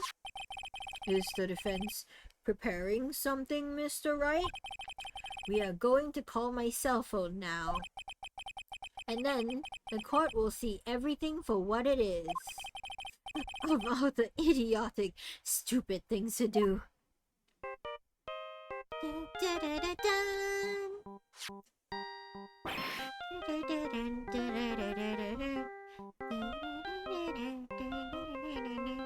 I love that we have the Steel Samurai as our ringtone.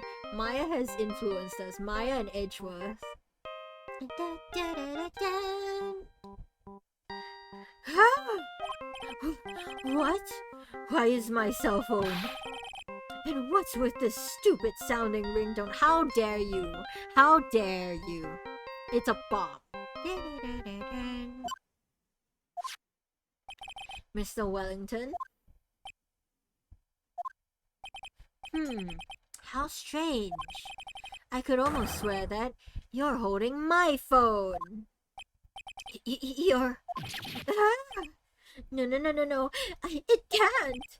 By the way, before I forget, thank you very much for the lump on my head this morning.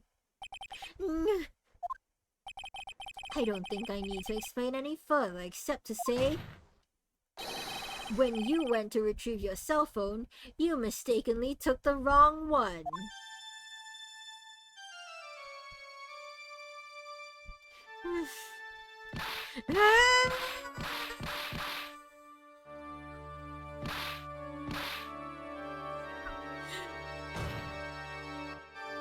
My OBS cut me off, but I screamed the whole scream. So, that is what happened. You were knocked out by Mr. Wellington. Yes, I want to press charges. Assault. He is a man who lives on his pride and self-image alone. He really strangled himself to unconsciousness? Yeah. It's called Chekhov's gun, egg. In order to hide his involvement with the con artist group, he has to become paranoid and lose all ability to make rational judgments. Then, Mr. Wright, the phone you're holding... It's Mr. Wellington's, naturally. Speaking of that man, how is he, Mr. Payne? He was arrested and has been taken away, Your Honor. Very well. Now then, this court finds the defendant, Miss Maggie Bird, not guilty. Woohoo!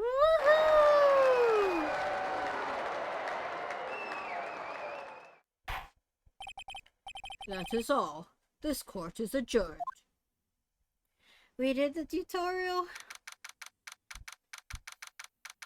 Now then, I shall eat. Wait, we're gonna raid out soon. We're gonna raid out after I finish this debrief. I knew that the real you would shine through eventually. I'm so moved by what you've done for me, sir. Thank you so much, Mr. Wright. I feel really bad for Dustin.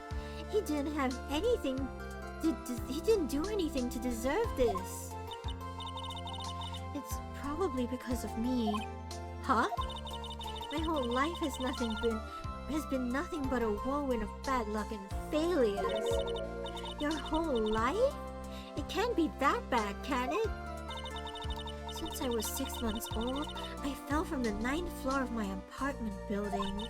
I've been hit by all sorts of vehicles, gotten sick from all sorts of foods, failed at almost every test I've taken, experienced almost every kind of disaster, and never won or even tied at a game of tic-tac-toe.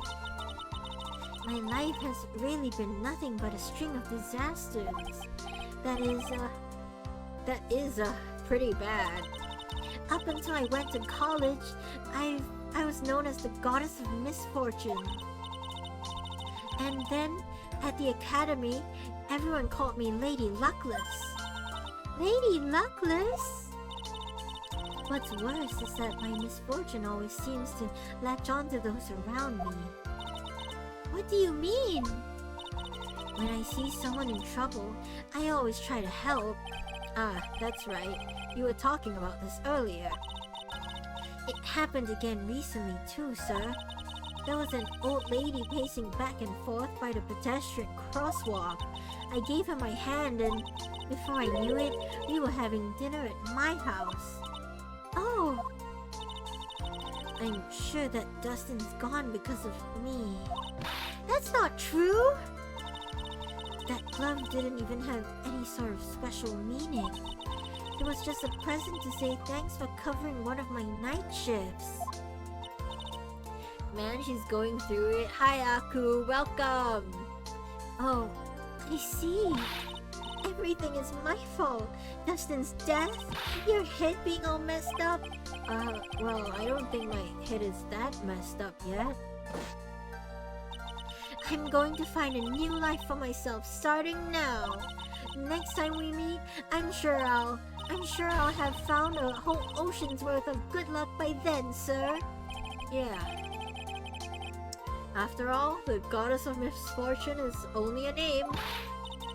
You bet. I'm gonna make it. I promise. Next time we meet, I'll only be an unlucky person instead of a goddess. Yeah, that's the spirit. Well, Mr. Wright, Maya, I should get going. Okay. Good luck to you. Thanks. You take care of yourselves too. She's going. That's progress. Yep. What a horrible day. I've gotten my memory back, but things are still a little fuzzy. But you're okay, and that's what counts. You really had me worried. Come now, let's go back to the office. I'm afraid to ask, but here goes.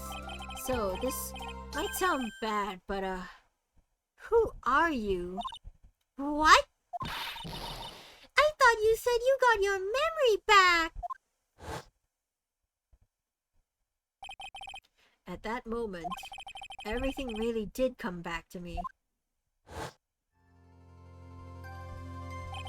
Detective Gumshoe. He's someone I've had clashes with in the past during certain cases, but he's also been a good ally during others. The judge, incompetent as ever. He's a lovable, kind old man who is easily swayed by other people's opinions. Sure, that we can go with that. But in the end, he always comes up with the right verdict. This person, I haven't got a clue. He seems to know me, but maybe he's mistaking me for someone else? And this girl, Maya? You finally remembered! This is Maya Fey, my assistant. Oh, Maya Fey, my assistant. Man. Oof, pain, yeah. That's right. I've got so many unforgettable memories about her. For example, she was tried for the murder of her own sister. That was my second ever case. As to Nick, what's wrong? You keep staring at me. Don't tell me you've missed me. Well, yeah, I suppose I have. I feel like I haven't seen you in ages. Oh? Well, I'm back now, so it's time for us to create new memories together. Alright, sounds good. All the phone numbers on my phone were erased by Mr. Wellington. I guess I have to start over from the very beginning. Oh man, we lost Mia's number! No! Come on, Nick! Let's go to our usual burger joint! Okay. Actually, it hasn't even been that long since she came back into my life. And that story began on one rainy afternoon 2 months ago. Yippee!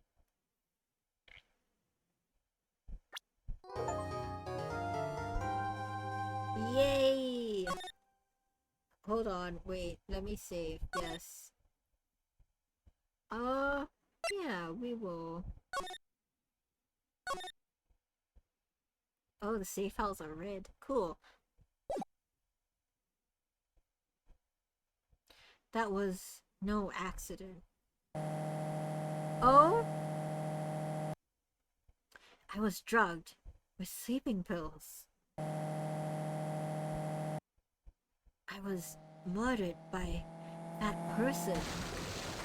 Oh, do we finally have spirit medium powers at our disposal?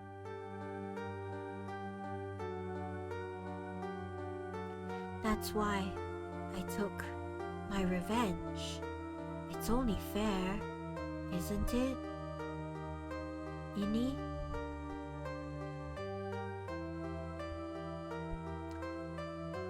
What? I finally get to see you again and... It's not your fault. You didn't do it. No, I didn't. I killed that person. But that wasn't you. It doesn't matter. It might as well have been me. Is Maya gonna get accused for murder again? Maya! I can't believe something like this happened. The events of that gloomy, rainy afternoon that started this whole mess keeps playing through my mind.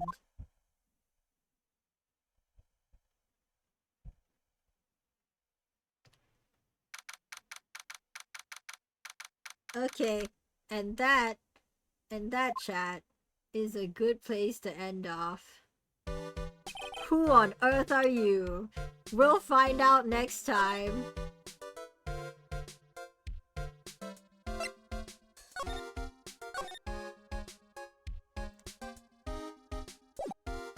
Not the cliffhanger? Yep, the cliffhanger. It's very late for me, so I can't process any more of this case. Oh! Apparently, OBS is about to crash, so we should raid out. I love this music. Let's get my raid messages out. First one's for followers, second one's for subscribers. Let's find someone to raid, shall we?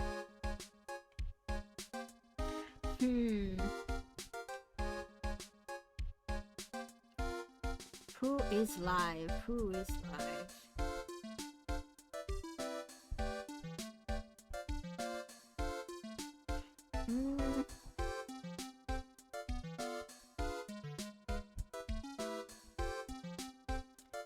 Who shall we raid, chat? Let's write Atlas.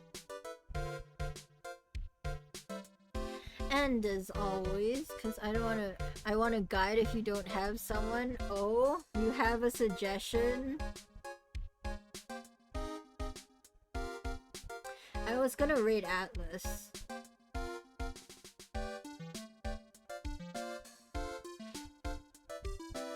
What was your suggestion, Vapor? You do and you have the points? Ooh, do it then!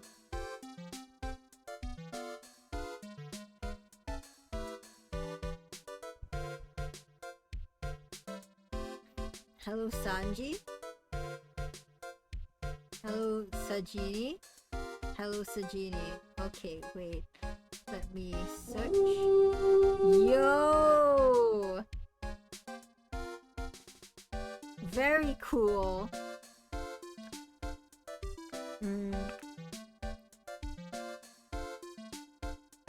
Co-working and studying. I guess we could rate them. Okay. Vapor has used direct the raid, so I guess we're going to raid this new person. Thank you everyone so much for watching. Please join the raid. Remember, I'm Okena, your friendly immortal axolotl, and I'll see you next tide. Bye! Let's go, go, go!